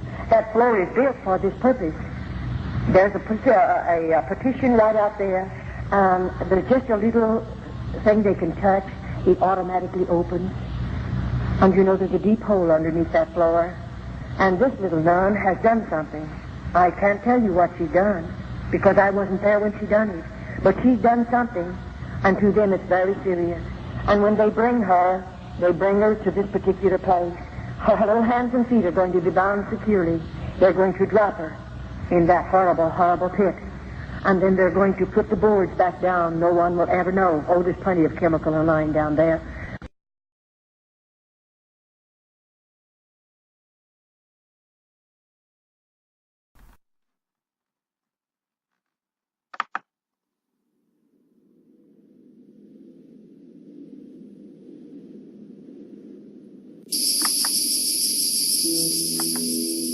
Pope Francis and the Vatican busted. Largest ever child porn collection found in the Vatican. Police detectives have uncovered one of the largest collections of child pornography ever within the walls of the Vatican. This is astonishing but true. As the Catholic Church continues to suppress evidence of institutional child abuse involving high-ranking officials, detectives recently uncovered, quote, unprecedented amounts, end quote, of explicit images and videos of child rape within the Vatican itself.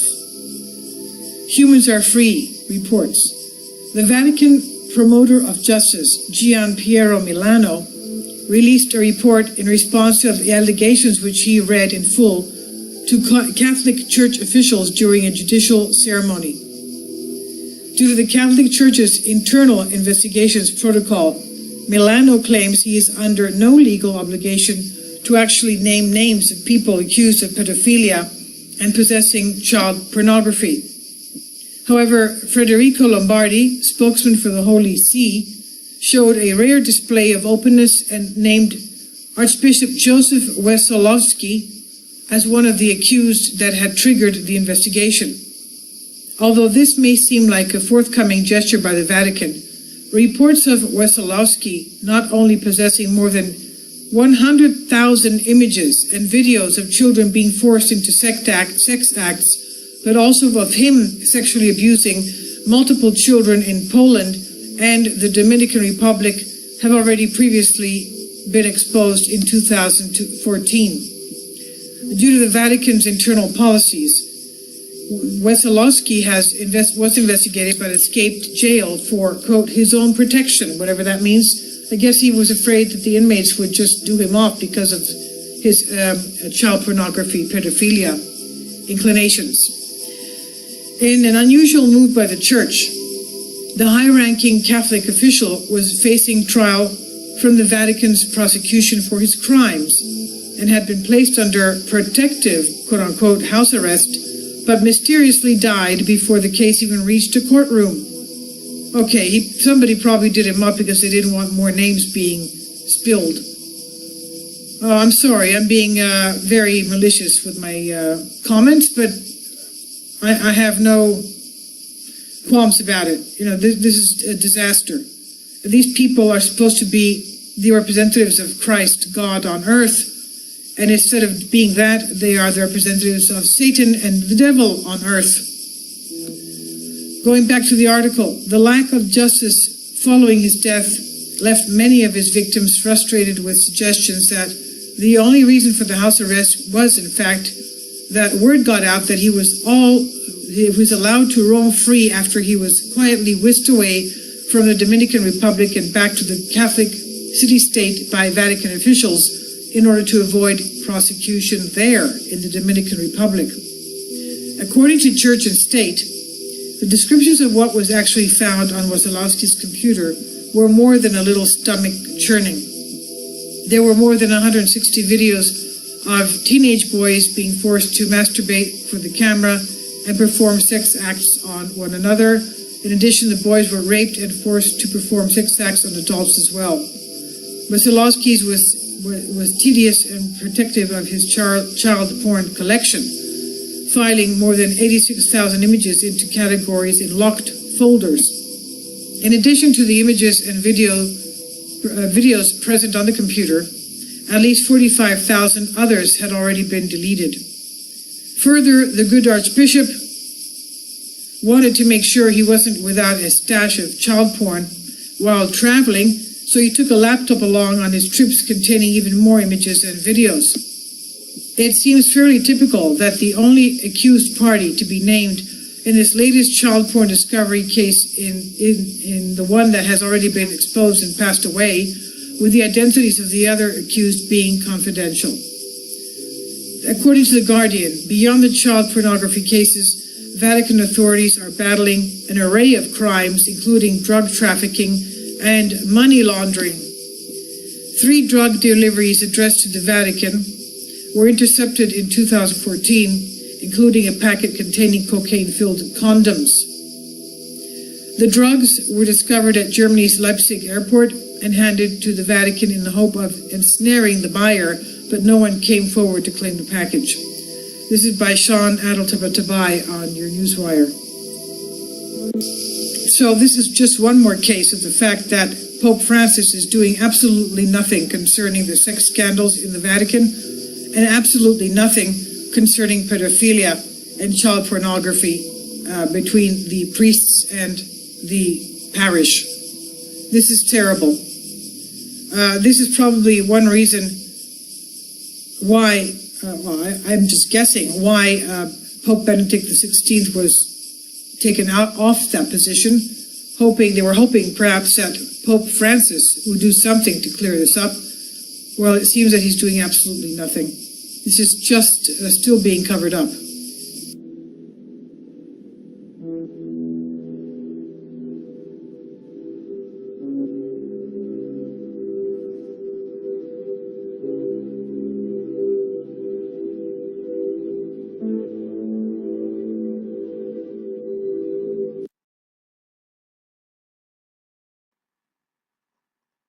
Who is behind this global sudden wave of thousands of pedophiles per country being caught, 10,000 plus arrests here, kids being caught in cages in California? You'll see it in the news one time and then nothing else after it. I mean, this is beyond the twilight zone. What is causing this massive move against pedophile rings that even MSM admits may bring down the Catholic Church? A few weeks ago, I received a phone call by a professor, a very respected professor in economy at one of the most prestigious Italian universities, and his name is Antonio Maria Rinaldi. He called me and he said, Leo, something big is about to happen. They're really closing in on the pedophile network, and Donald J. Trump is really doing what he said he would do. So this is thanks to Donald J. Trump that we have this big change. But at the same time, you see, in the US, you have the possibility of at least saying your opinion, of stating your opinion thanks to InfoWars, while instead here in Europe we are completely silenced. So it's very difficult to put through all these truths that are coming out because we are censored left, right, and center. The liberal media dominates completely. That's right. I should add, you've even been detained, arrested before. That's been in the news. You're a big figure in Italy and in Rome. For those that don't know, you don't brag about, but you've had family that were national senators. Remember, Trump in 2012 tweeted, got to do something about these missing children grabbed by perverts. Too many incidents, fast trial, death penalty. The word from high-level Trump supporters and his security people. It's even worse than before because they're using all these kids arriving with the refugees. They are taking them from the boats directly and bringing them in their pedophile networks, taking their organs. They found hundreds of emptied bodies put back together in Egypt and in other places before. This is scandalous. I think this is really becoming revolting. And the double standards of the liberal media make it impossible to have some clarity. But Leo, we'll have the next segment to give you the floor because you're the expert. But we have high-level Clinton operatives convicted shipping in kids, kids disappearing, the UN mass raping children. How big is this empire of pedophiles? And from my research, that's just the gateway drug. After that, it's literal Satanism, human sacrifice, devil worship. Describe to us from your deep research how deep the rabbit hole goes. Well, first of all, we have a president of one of the most important countries in the world, France, who was himself a victim of pedophilia. Macron is shown in an image which is he's 15 years old, and behind him the future wife and the ex-husband of the future wife And this should make you think about how they are really making this a normality. A president of a country as powerful as France that has nuclear weapons and so on is in the hands of a guy who looks down on Trump. And, notice none of the EU leaders, none of the world leaders now have children. Only Trump has children. Yeah, because they destroyed the family image, the family tradition. That's what they're trying to do. Donald J. Trump is a great president, and he has had the strength to go to the Vatican, and he himself, he was dignified with a family next to him, with the strength of a nation that believes in certain values, and look how he was treated. I mean, Pope Francis was obviously embarrassed by his position and his role, because he is supporting George Soros all the way. This is what's happening, unfortunately. Pope Francis is the one who is manipulating this new world order and is dominating it together with other people like George Soros. These are the enemies of humanity at the moment. It's becoming more and more evident for everybody, for your viewers. Once these scandals will start unleashing more and more in the public arena, then the censorship will, of course, go into place. Because, yes, we are saying... I was about to say, how can they deal with the magnitude of this coming out? I mean, I guess just not reported. This has hardly gotten any coverage. The right-hand man of the Pope covering up decades of child rape, procuring of children. I mean, this is incredible. Well, they are absolutely covering up the fact there was a raid into a gay orgy, the fact that this whole thing is linked to an internal battle between within the gay lobby of the Vatican. And of course, we have gay male prostitutes going in every day inside the Vatican, and cars with the Vatican number plate being used to traffic cocaine. I mean, what kind of church is this, Alex, that can look down on people and say, you are a sinner, you're not a sinner? Leo, you talked about this when I was in Rome. I guess it was about 2 years ago now. Time flies. You said, get ready. This is going to start happening. The good guys are going to strike back. And now it's happening, or is this part of something else? Well, it's happening, and it's happening clearly in front of the whole world with George Pell, but it's also an internal conflict. A few days before George Pell got booted out of the Vatican, we had basically the police breaking inside the palace of the Holy Office, the ex-Inquisition, now known as the Congregation for the Matters of Faith, basically the headquarters of the most holy office in the Vatican. The police broke in and found a gay orgy, and they were using cocaine, and they basically had to arrest the secretary of a very prominent cardinal who himself was waging war against Cardinal Pell. So there is also an internal war here. And of course, nobody wanted to show the face of this priest, but I wanted to show it to your viewers. He's called Monsignor Luigi Capozzi, and only very few media, I think only RT probably just mentioned the name of Capozzi's boss, this Cardinal Cocco Palmieri, who started this internal conflict because Cocco Palmieri and his secretary, who was found in this gay orgy, they are strong supporters of Pope Francis. So this is really becoming an incredible scandal. And once Cardinal Pell goes back in Australia, he's now, I think, already back in Australia, the actual scandal starts to unfold for the Anglo-Saxon media, because Cardinal Pell is responsible for many decades of a secret plan devised by the Vatican to give the less possible money to the victims of pedophilia and monopolize them. Now it's all coming out. Look at these headlines. The pedophile blind cardinal who could bring down Pope Francis. And this is out of the Daily Beast last year, 3/3/16. So more than a year ago. And everything he's talking about, the cover-up scandals and payoffs of Lord Patton's reign, that's the Telegraph, covering up the pedophiles there. Mainline news in England says pedophiles run the country. I mean, we're talking about killing kids, you name it. It's all coming out. It is literally a satanic network. And then you know why they're so against Trump. Now, the New York Times, the Washington Post, they all just say, oh, sex assault Pope's right-hand man investigation. No, it's kidnapping, raping, procuring children. They don't even put it in the headlines what it is. So the whole liberal globalist media is defending this right-hand man of the Pope, number 3 in the Catholic Church.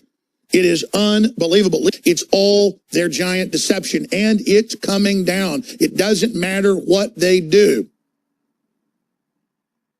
It's all coming out, so get ready. And even if they kill Trump or me or Leo Zagami, the truth's coming out. You can see it, you can feel it. There's no putting the genie back in the bottle.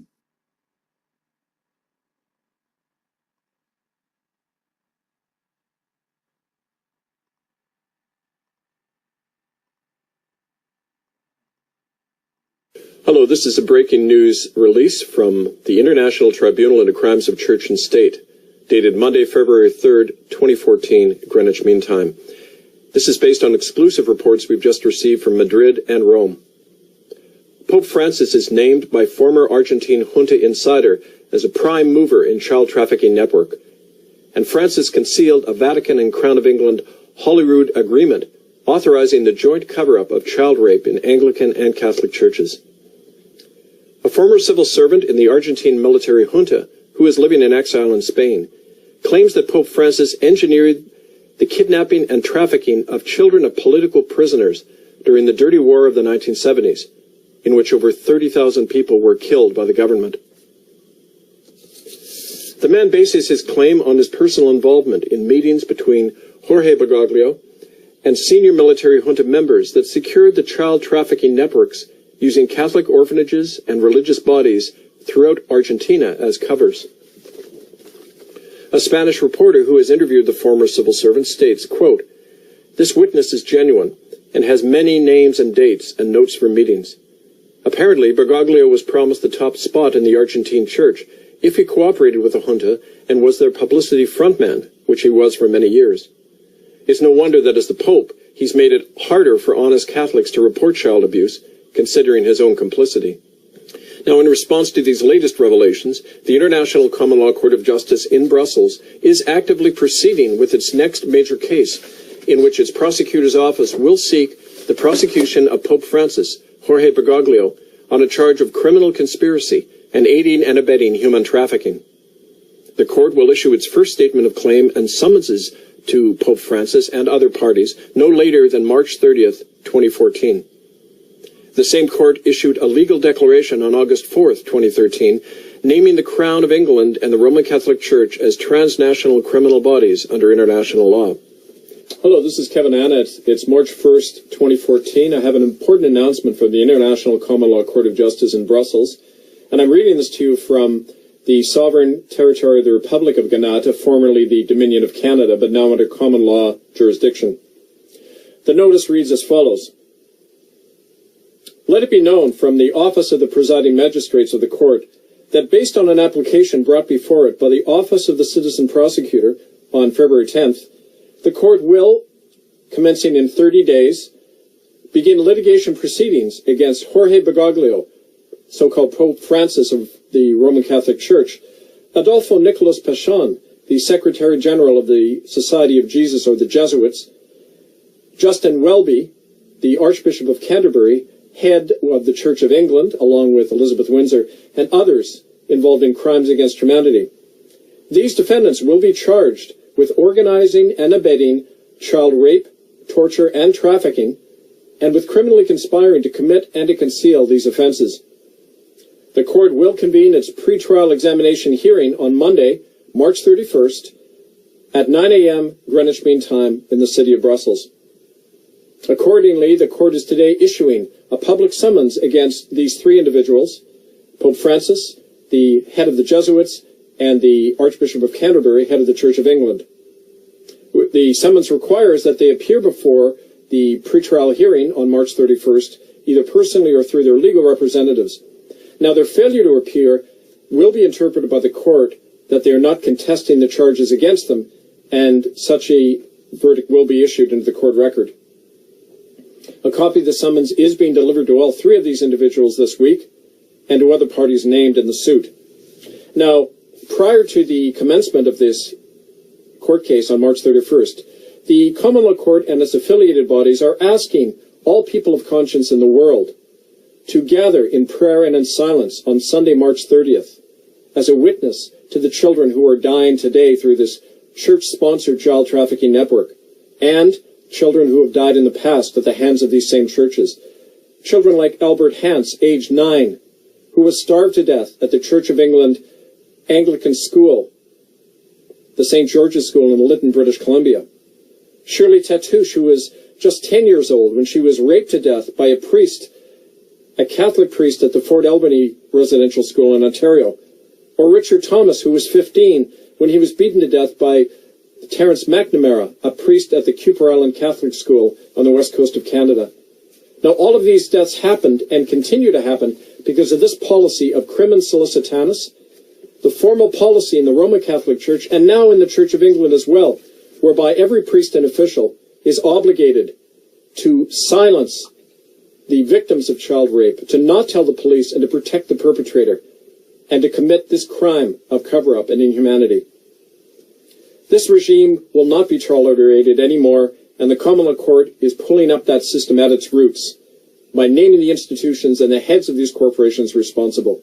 We ask all of you to join us in prayer on March 30th and in action on March 31st. And stay tuned for more details at itccs.org. We thank you. Hello, this is March 3rd, 2014, and this is a legal notice and public summons issued today by the International Common Law Court of Justice, Criminal Trial Division in Brussels, in the matter of the People versus Jorge Bergoglio, Adolfo Nicolas Pachon, Justin Welby, and others. A summons to appear before this court is issued on this day, March 3rd, 2014, to the following persons: Jorge Bergoglio, alias Pope Francis I, Pontiff of the Church of Rome; Adolfo Nicolas Pachon, alias Superior General of the Jesuit Order; Justin Welby, alias Archbishop of Canterbury of the Church of England. Let these persons, their agents, and the world be advised that they, the named parties as flesh and blood men, are hereby publicly charged by the Citizen Prosecutor's Office of the Court with the following offenses. 1. Organizing, aiding, and abetting child rape, torture, and trafficking within their bodies corporate, and inciting and commanding their agents and followers to do the same. 2. Violating the laws of nations and compelling their agents and followers to commit treason within their respective nations. 3.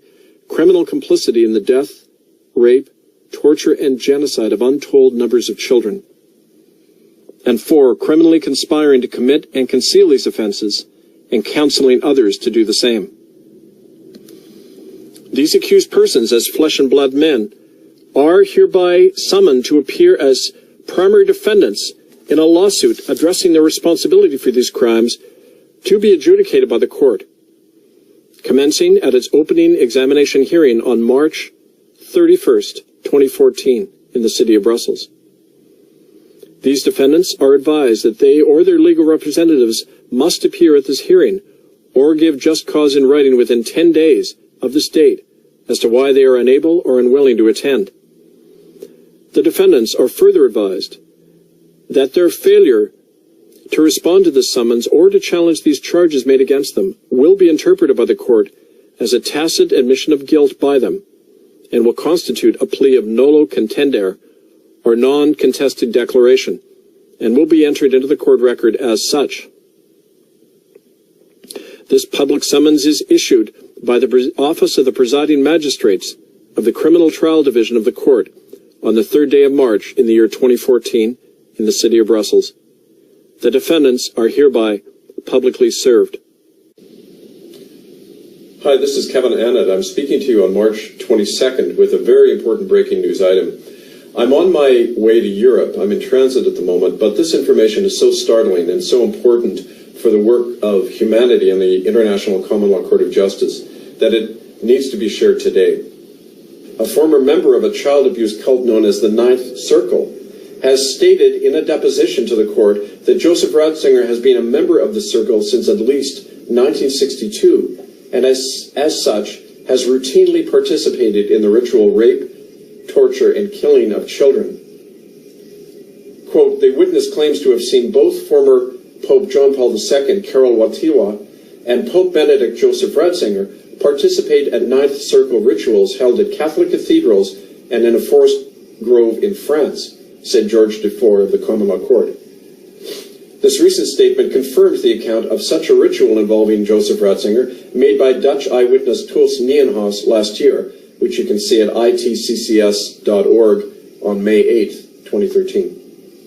The court has also received evidence that the Ninth Circle cult is referred to in Vatican documents which describe how the participation of every new pope in the Ninth Circle cult is mandatory for their assumption of office. The alleged documents refer to the cultic rituals as, quote, the magisterial privilege that involves the ceremonial killing of newborn children and the consumption of their blood at circle rituals. Now, this startling information is all being documented, and the alleged document itself is translated from Latin and is dated December 25th, 1967. All of this new evidence has been entered into the case records of the Citizens Prosecutor's Office of the Common Law Court in Brussels. Please stay tuned for more announcements from Brussels this week, where I will be in attendance with members of the court. And stay tuned at itccs.org. This is Kevin Annett. I thank you. Hi, this is Kevin Annett with a very important breaking news announcement from the Prosecutor's Office of the International Common Law Court of Justice. This is May 14th, 2014. The Ninth Circle child sacrificial cult members, locations, and dates are identified to the court. Prosecutor issues a call for special deputies to stop the Ninth Circle's trafficking and murder of children. Brussels. As the third session resumes in the court's historic case into child trafficking and cult murder, the prosecutor today introduced remarkable new evidence that names the identities of top Ninth Circle cult members. The same evidence also positively identifies when and where some of the Ninth Circle rituals are being conducted, involving the routine rape, torture, and murder of children and newborn babies. Quote, senior Ninth Circle members include Jorge Bergoglio and Joseph Ratzinger, so-called popes of the Church of Rome, Archbishop of Canterbury Justin Welby, 2 British High Court judges, at least 1 Catholic bishop in Canada, senior government ministers in Belgium and England, and members of the British, Dutch, and Belgian royal families, unquote, stated a news release from the prosecutor's office today. Quote, the most recent gatherings of the Ninth Circle occurred in the crypt of Carnarvon Castle in Wales, and within a subterranean vault beneath Marie Reine du Monde Roman Catholic Cathedral in Montreal, Canada. At least 2 of the primary defendants were identified at these recent gatherings where children under 5 years of age were ritually killed. The next major conclave of the Ninth Circle at the Montreal Cathedral at 1085 Rue de la Cathédrale is scheduled for August 15th, 2014, unquote. Now, in response to this startling evidence, the 5 court judges adjourned the trial proceedings today to allow the prosecutor's office to issue a call for special deputies to take immediate action to stop these murderous rituals of the Ninth Circle. As Kevin Annett, special assistant to the prosecutor, describes, quote, I was awoken after midnight by a call from Brussels alerting me to the prosecution's demand that special deputies be immediately sworn and prepared to take direct action to stop the Ninth Circle's murder of children. So I've instructed all 39 of our local chartered common law groups to do exactly that. We want the men and women who are now being trained as our police force to realize that children are dying horribly as we speak. Protecting those children will be the first job of our trained sheriffs. They will be detaining and incarcerating the guilty, and they will be deputizing other men and women to form direct action units to enforce the standing arrest warrants against criminals like Joseph Ratzinger and Elizabeth Windsor. We can only protect our children by tracking down and stopping those who are raping and killing them today, starting with the sick monsters known as the Ninth Circle, unquote. Offers to assist in such direct action against the Ninth Circle have already been received from policemen and politicians in Europe and from local sheriffs and active service marshals and soldiers in America. Last week, the court commenced training programs for common law peace officers in 13 countries. For information how to join the nearest training program and their direct action units, write to itccscentral@gmail.com or phone 386-323-5774 at the ITCCS office in the United States. That's 386-323-5774. This has been issued by the Public Information Agency of the Prosecutor's Office, May 14th, 2014, in Brussels. I thank you. Hello, this is Kevin Annett. It's July 19th, and I'm reading a communique from the International Common Law Court of Justice in Brussels, which has just concluded the trial of Jorge Bergoglio, so-called Pope Francis, Justin Welby, the Archbishop of Canterbury, and Adolfo Pachon, head of the Jesuit order. Now, as you know, this case has been going on for several months concerning the involvement of these accused in child trafficking and murder. This is the communique that we received today by special post from Brussels. In the matter of the People versus Bergoglio et al., judgment of the magistrates of the court, including the majority decision with one dissenting opinion, issued in chambers Friday, July 18th, 2014. The unanimous judgment of the court is that the three primary defendants, Jorge Bergoglio, Adolfo Pachon, and Justin Welby, have been convicted and are guilty as charged of aiding and abetting crimes against humanity, including murder and human trafficking, and of personal involvement in those crimes. Their guilt has been ably presented and proven beyond any reasonable doubt by the prosecution. The refusal of the defendants to respond to a lawful summons, to deny or refute the charges against them, or to present a counter case in their own defense, compelled the court to consider their silence as a de facto pro confesso plea in which their guilt was established by the refusal to enter a plea. Precedent has established that pro confesso, which is the refusal of a defendant to plea in a case of profound importance, provides the basis for the lawful conviction and deposing of rulers and responsible heads of church and state, as was found in the case of the People in Parliament versus Charles Stuart, January 3rd, 1649, in England. In this precedent, the High Court, established by the Parliament of England, ruled that the silence of heads of church and state when accused of crimes against their own people amounts to a confession by the accused of all of the charges made against them. January 22nd, 1649. Now, one of our colleagues offers a dissenting opinion. While concurring with the judgment that all three defendants are guilty as charged, the dissenting magistrate argues that pro confesso applies only when no other means exist to prevent such rulers from perpetrating tyranny and wars of aggression against their own people and their liberties, as was so the case in the historical case cited. The dissenting colleague argues that by convicting the defendants primarily under a pro confesso precedent, their actual guilt for the crimes cited can be construed to have been established according to a legal technicality. To quote our colleague's statement, quote, "The overwhelming guilt of these leaders for unspeakable crimes demands that we convict them not simply on the basis of a technicality, but according to the evidence alone, so that their guilt is crystal clear to the world and to posterity," unquote. The court has taken into account this dissenting opinion in formulating its final judgment. Accordingly, it is the unanimous judgment of the court that 1.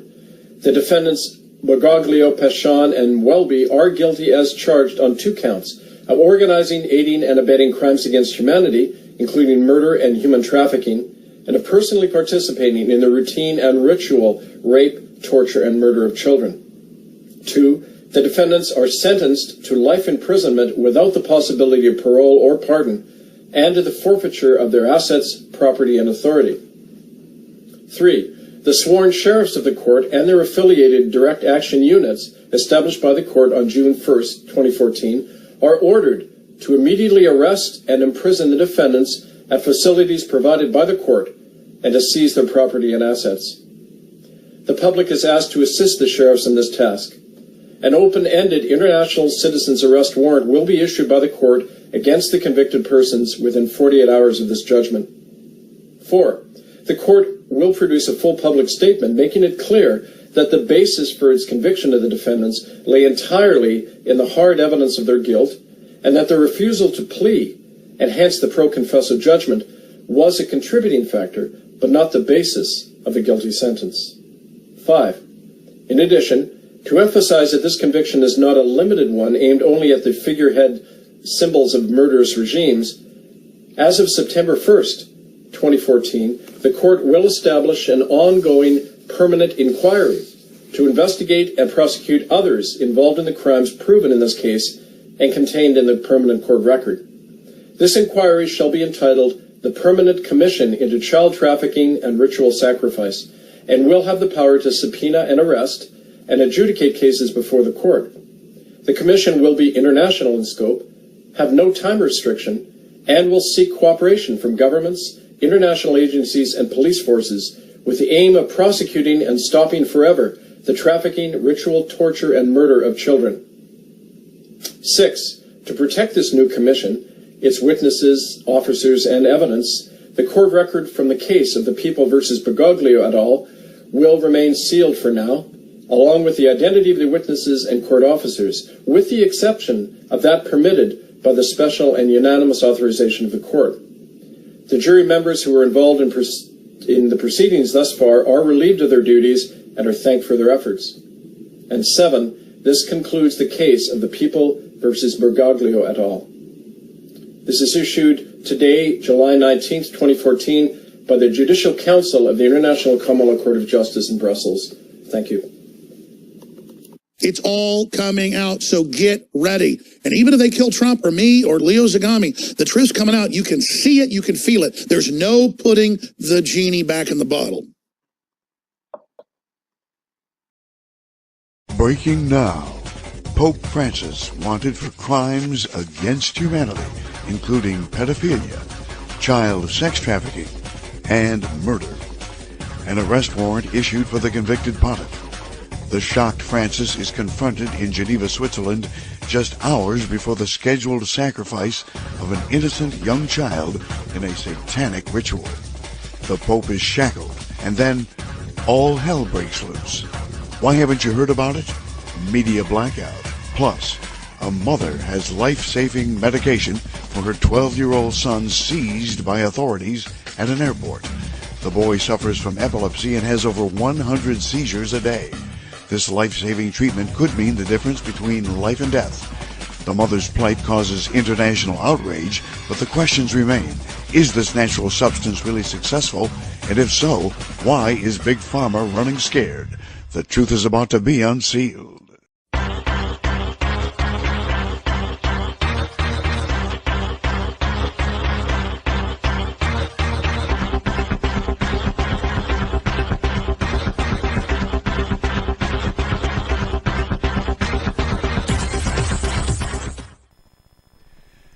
David Zublik here with Truth Unsealed, where you'll learn what they don't want you to know.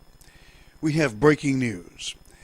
A couple of weeks ago, we reported to you that an impending arrest was going to be attempted on Pope Francis Bergoglio in Geneva, Switzerland on June 21st of this year, the summer solstice. An arrest warrant had been issued on May the 30th and was to be executed on June 21st in Geneva, Switzerland during a World Council of Churches meeting in which Pope Francis was going to be in attendance.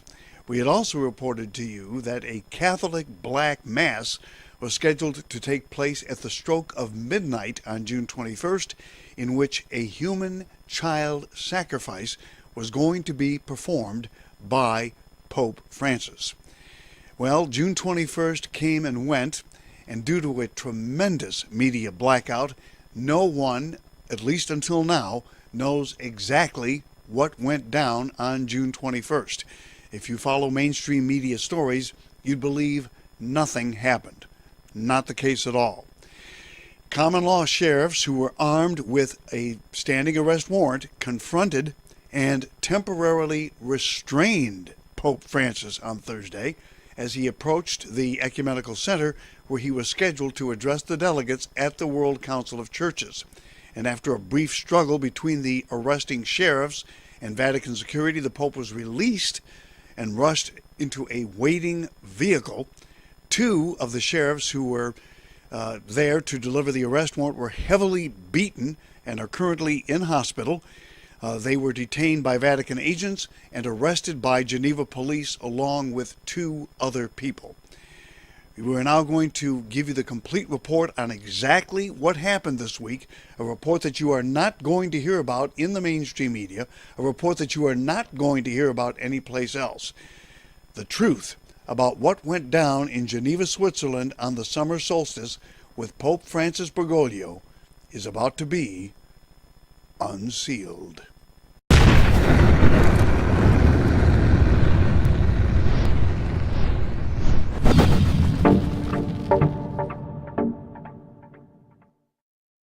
A planned satanic black mass ninth circle child sacrifice ritual scheduled for the summer solstice on midnight June 21st was canceled after Pope Francis avoided arrest that same day.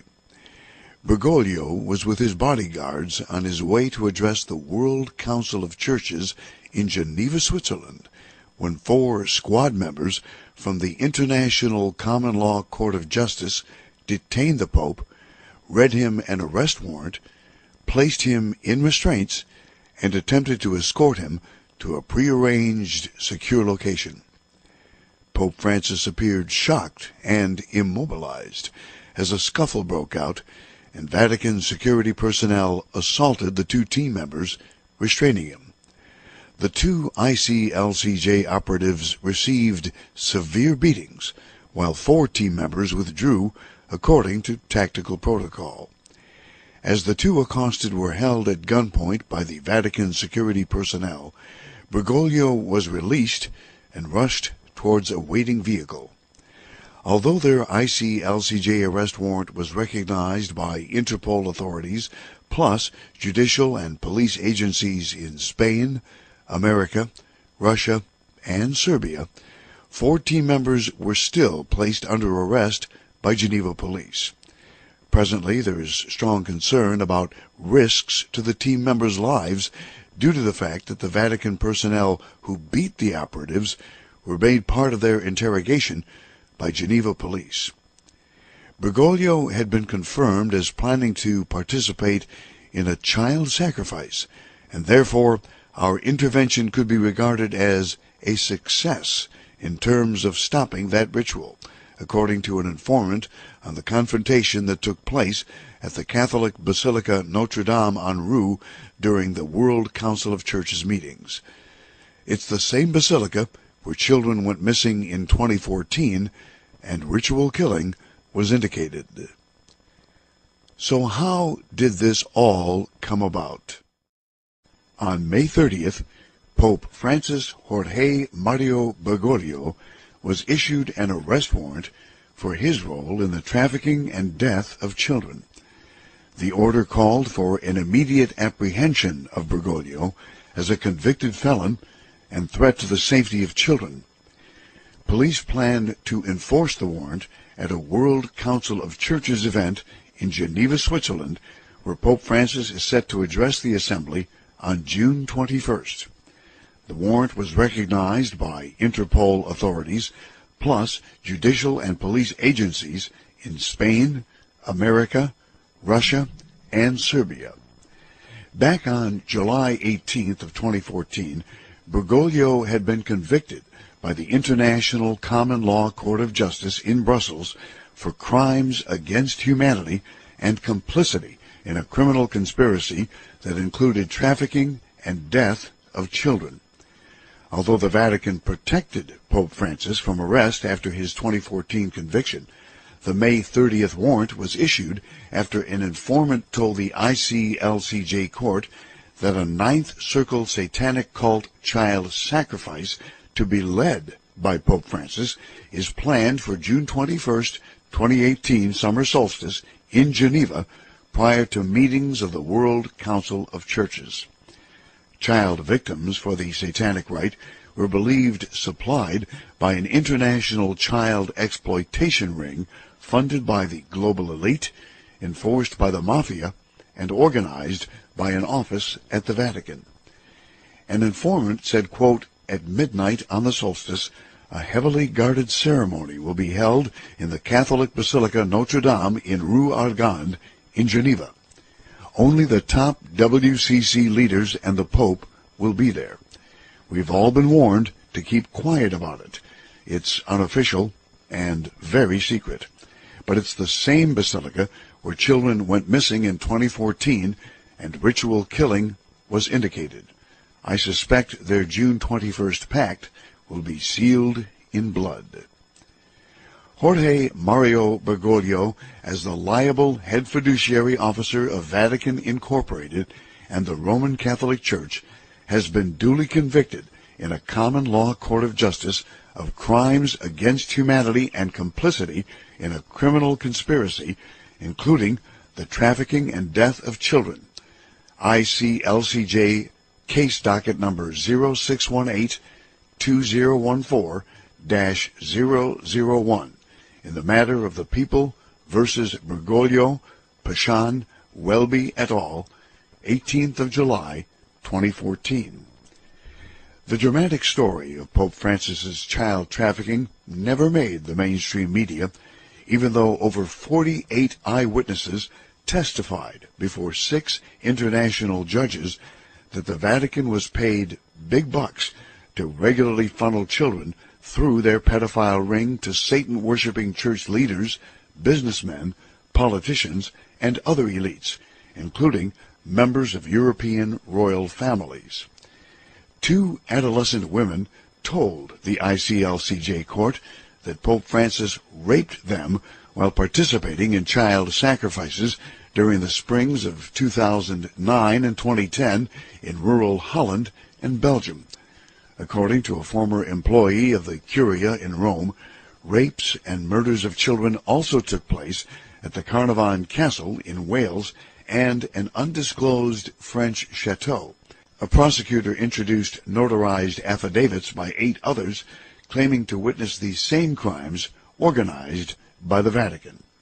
Another witness testified that they were present during meetings with the then Argentine priest and Bishop Francis and the military junta during Argentine's 1970s dirty war.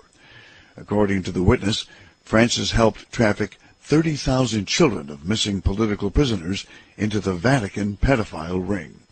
Some of those children were believed buried in a child mass gravesite in Spain that the Vatican has continuously refused requests for excavation, just as the Vatican has refused requests for excavation of over 32 child mass gravesites believed filled with the mutilated bodies of over 50,000 children who went missing from the Anglican United Church of Canada, though mainly 80 Catholic native residential schools across Canada. The order was issued by the Criminal Trial Division of the International Common Law Court of Justice in Brussels on the 30th day of May in the year 2018.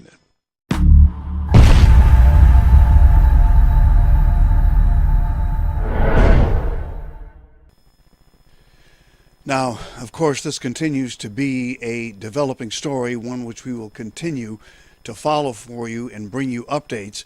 Further updates about these events, the fate of the detained common law sheriffs who were there to carry out the warrant against Pope Francis, and actual footage of the attempted arrest is going to be made available very soon, and when it does, we will bring it to you right here on Truth Unsealed. So if you're not already a subscriber to our channel, please do so right now, because we're going to have that information as it becomes available, including actual footage of the arrest.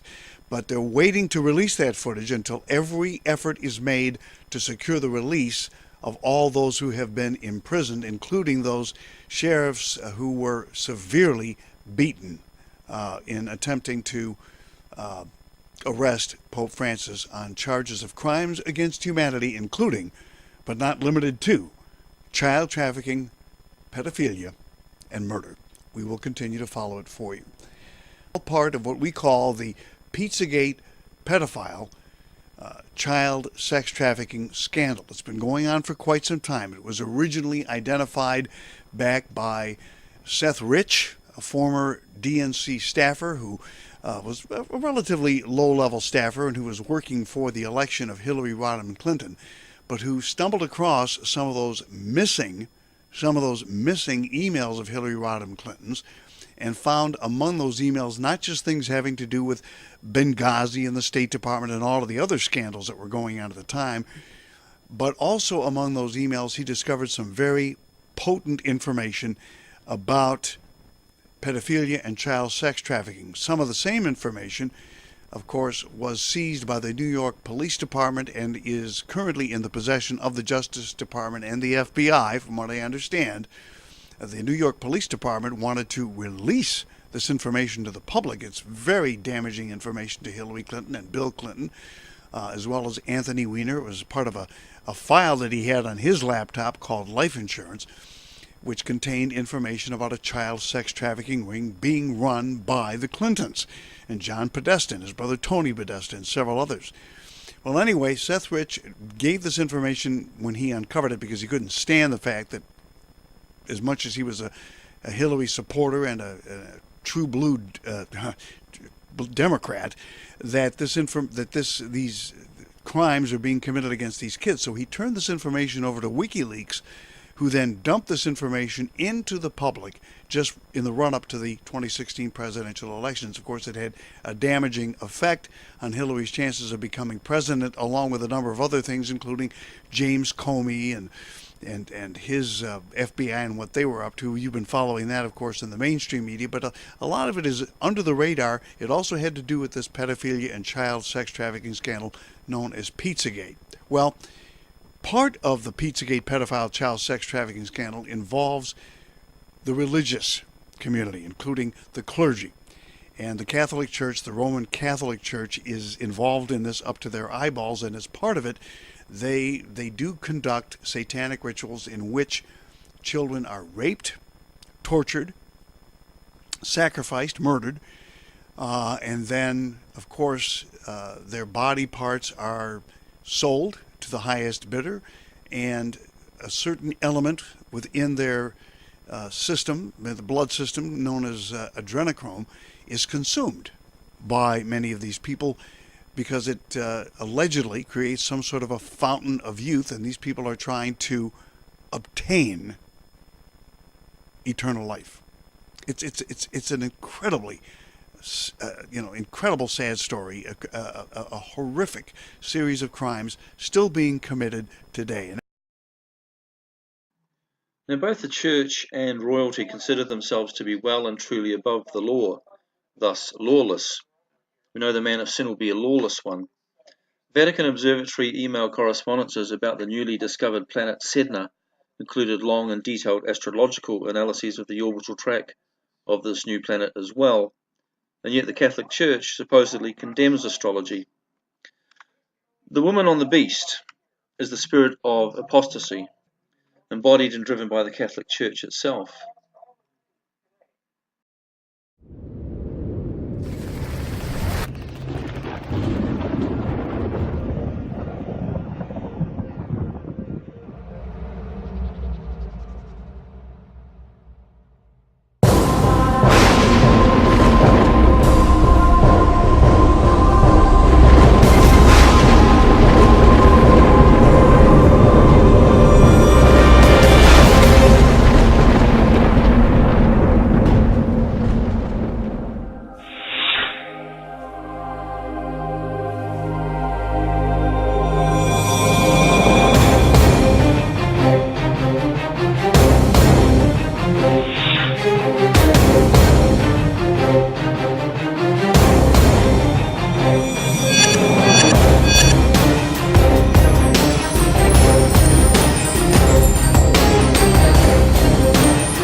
The Hebrew word for mixture is an interesting one. It is the word Arab.